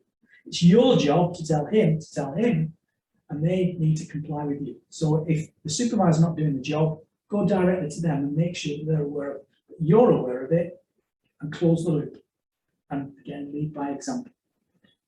And that way, it goes from non-compliance and violating standards to, oh, Graham's on his way again. I don't want to get pulled up because I've got earache off my supervisor. I've got earache off my manager. I might as well put my ear defenders in when Graham's around. Yeah, so we're looking out for Graham and they put it in. And then eventually, you change your typical times that you're going in, and you come from different ways in. And then they look at you and say, oh, I see you again, it's caught me again. And it transfers from, I'll only wear it to when Graham's around, just like I only drive at speed when there's no cameras or police around, to then, I just don't want to get caught, so I'll wear my ear protection, begrudgingly, because I don't know when he's going to turn up, or when he's going to check on me. And I just don't want earache. So that turns it until eventually you have all these people that are wearing PPE or complying with the standard, and for reasons of pain avoidance, they've gone along with it, and then they start having to avoid each other, and you get the peer pressure. Well, Graham's going to come along any minute, you better put your ear protection on. So just saying themselves, put your ear protection on. Oh, yeah. Okay. Yeah, and that's part of the cultural issue. So eventually, it turns the big ship into the right direction. And typically, it takes 3 to 5 years to change the culture of the organisation from starting nagging initially and pushing them down the routes till eventually that's the way we do things. Yeah. So don't expect the world to change and support your decision straight away, but you will have an impact eventually. Employees' duties, Section 2 of the Health and Safety at Work Act is the employer's duties. Section 7 and 8 of the Health and Safety at Work Act is employees, and then further under the management regs, it was then don't interfere with or deliberately misuse anything provided for health and safety, and management regs says report it to your employer, things that are not right in terms of health and safety. So look after yourself and others, cooperate with the employer, don't interfere with, and under the management regs, let your employer know when things are not right. So report hazards. Bridging that gap under the Section 3 of the Health and Safety at Work Act, it wasn't covered before, but the self-employed, they're responsible for their own health and safety, for anything that impacts on other people by what they do. They've got to carry out risk assessments, although that's debatable in terms of what the quality is. But it says in there, under the Health and Safety at Work Act, suitable and sufficient risk assessments. Under the management under Regulation 3. Cooperate with others, that's employers and controls of premises, and provide comprehensible information to other employees working in the premises. What I do is I'll do an induction with contractors, and while I'm doing that induction, I'll be talking through, so are you bringing any hazardous substances on site? And they'll tell, yeah, I've got some paint. Well, what kind of paint is it? Is it flammable?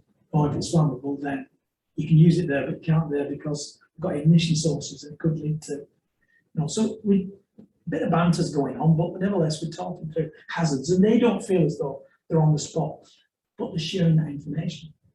And if I've got RAMs, that might be sufficient, comprehensible information to be able to interpret it. But as you were saying before, if you're trying to look at it and then you say, well, here it says you're going to use a MUPE, mobile elevated work platform, but where's the MUPE? Oh, we're using ladders.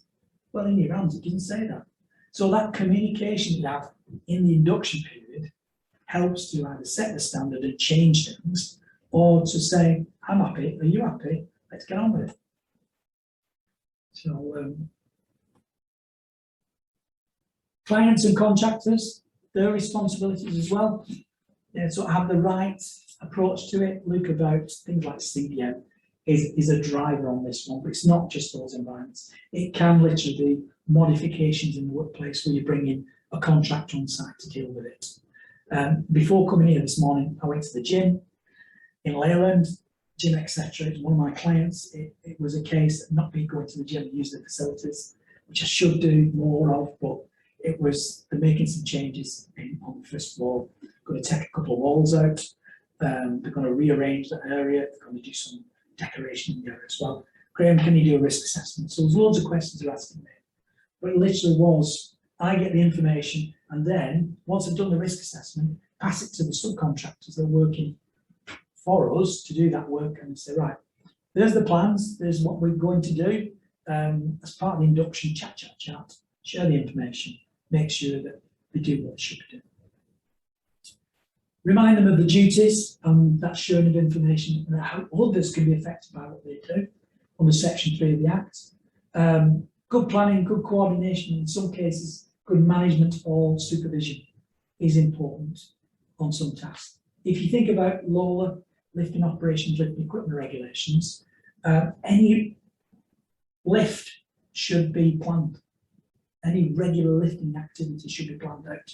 So that kind of comes under it as well in terms of, if we are going to plan it, we're moving something from there to there, and maybe we're using a big tower crane, what could be the risk associated with that?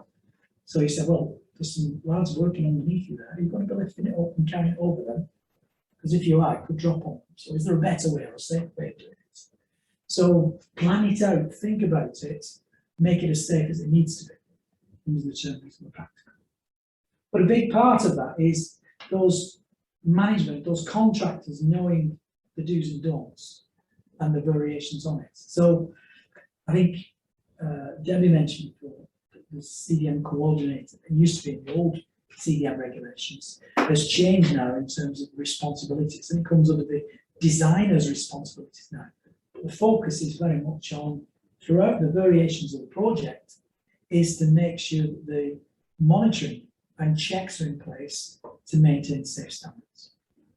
So here, where we've got quite a lot of information about construction projects, notification of the HSE to the HSE about a new project, an F10 form is filled in. It tells the HSE what's happening, what the construction project's about, who's involved, how long it's going to take, also what's the risks, and are the people competent in doing that. So there's a lot of information around that. Two of the key documents that are used in under CDM regs are the health and safety plan and the health and safety file. And a big part is that regular communication checks along the design stage, along the construction phase, and through to the handover to the client. So the health and safety file is what's handed over at the end. So it's, oh, I need to change that air filtering system. Who's the manufacturer supplier on that? Oh, I can't remember. It's in the health and safety file. Go through it. Oh, there it is. They installed that there. It says here every 6 months we have to replace the filter. So they have that information. It's inside the health and safety file. Off you go with it.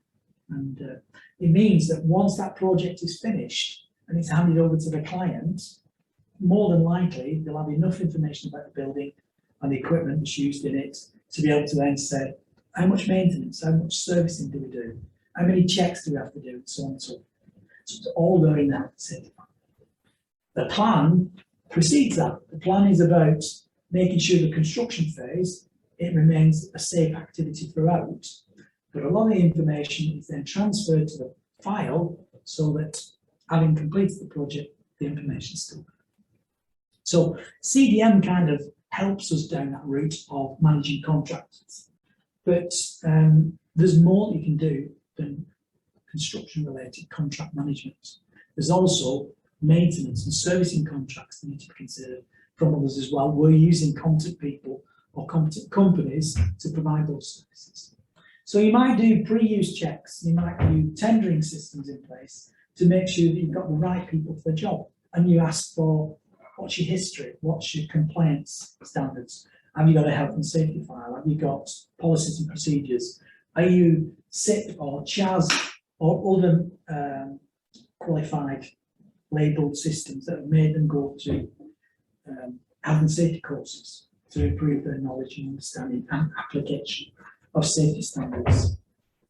And then, how are they going to monitor? How are they going to put rules in place to make sure that everybody knows what they can and cannot do? So I'm bringing a permit to work in, I'm going to isolate that power supply, so you can work on that piece of kit. When I've isolated it, I put a lock on it, and it's a tag out procedure. We've all filled it in. When you finish the job, hand it back to me. I'll release the lock, I'll turn it and re-energize it, knowing that you've done all these safety checks first. Nobody's left inside the oven when we turn the oven back on, and they're not going to be baked. As funny as it sounds, 2 people that happened to 14 years ago, I think it was now. They turned off the machine the night before, and it says in the manufacturer's information, needs 48 hours to cool down. Yeah, so they walked into it, and there was no way of walking out. It was a one-way system. So when the door was closed behind them, the people outside assumed that the 2 people inside were safe. They were baked alive. So the temperature was something like 80 degrees in the middle of the oven. Okay. Asphyxiated because of the fumes and didn't take appropriate action quickly enough. So we can avoid these things if we share information, we monitor things, and talk about it and make sure that standards comply with. But the responsibilities of contractors, as I was saying, if you come on my site, give me a copy of the RAMs, I'll vet the RAMs, so that's part of it. But work with the employers and others, clients and so on, to make sure health and safety is a high priority and ultimately comply with rules. And then that supervision aspect, go around and check them they're doing what they say to do. So there's a lot of information given out today. I do apologise, it's probably the heaviest day of the whole of the course in terms of legislation. But further reading if you wish, I'll, like I said, I'll pass on the email that shows that you've got a copy of, and you can see the links that you can go to on the various websites as well. One, it'll be on my call. If you have trouble in the first couple of weeks getting access to my call, I'm also going to email it to you. So you've got copies of the information as well. And if you're really struggling to sleep at night, read that book from cover to cover. That will make you struggle to sleep at night, I think.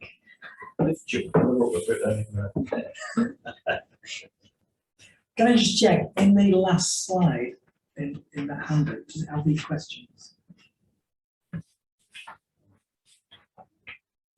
Yeah. It does, yeah.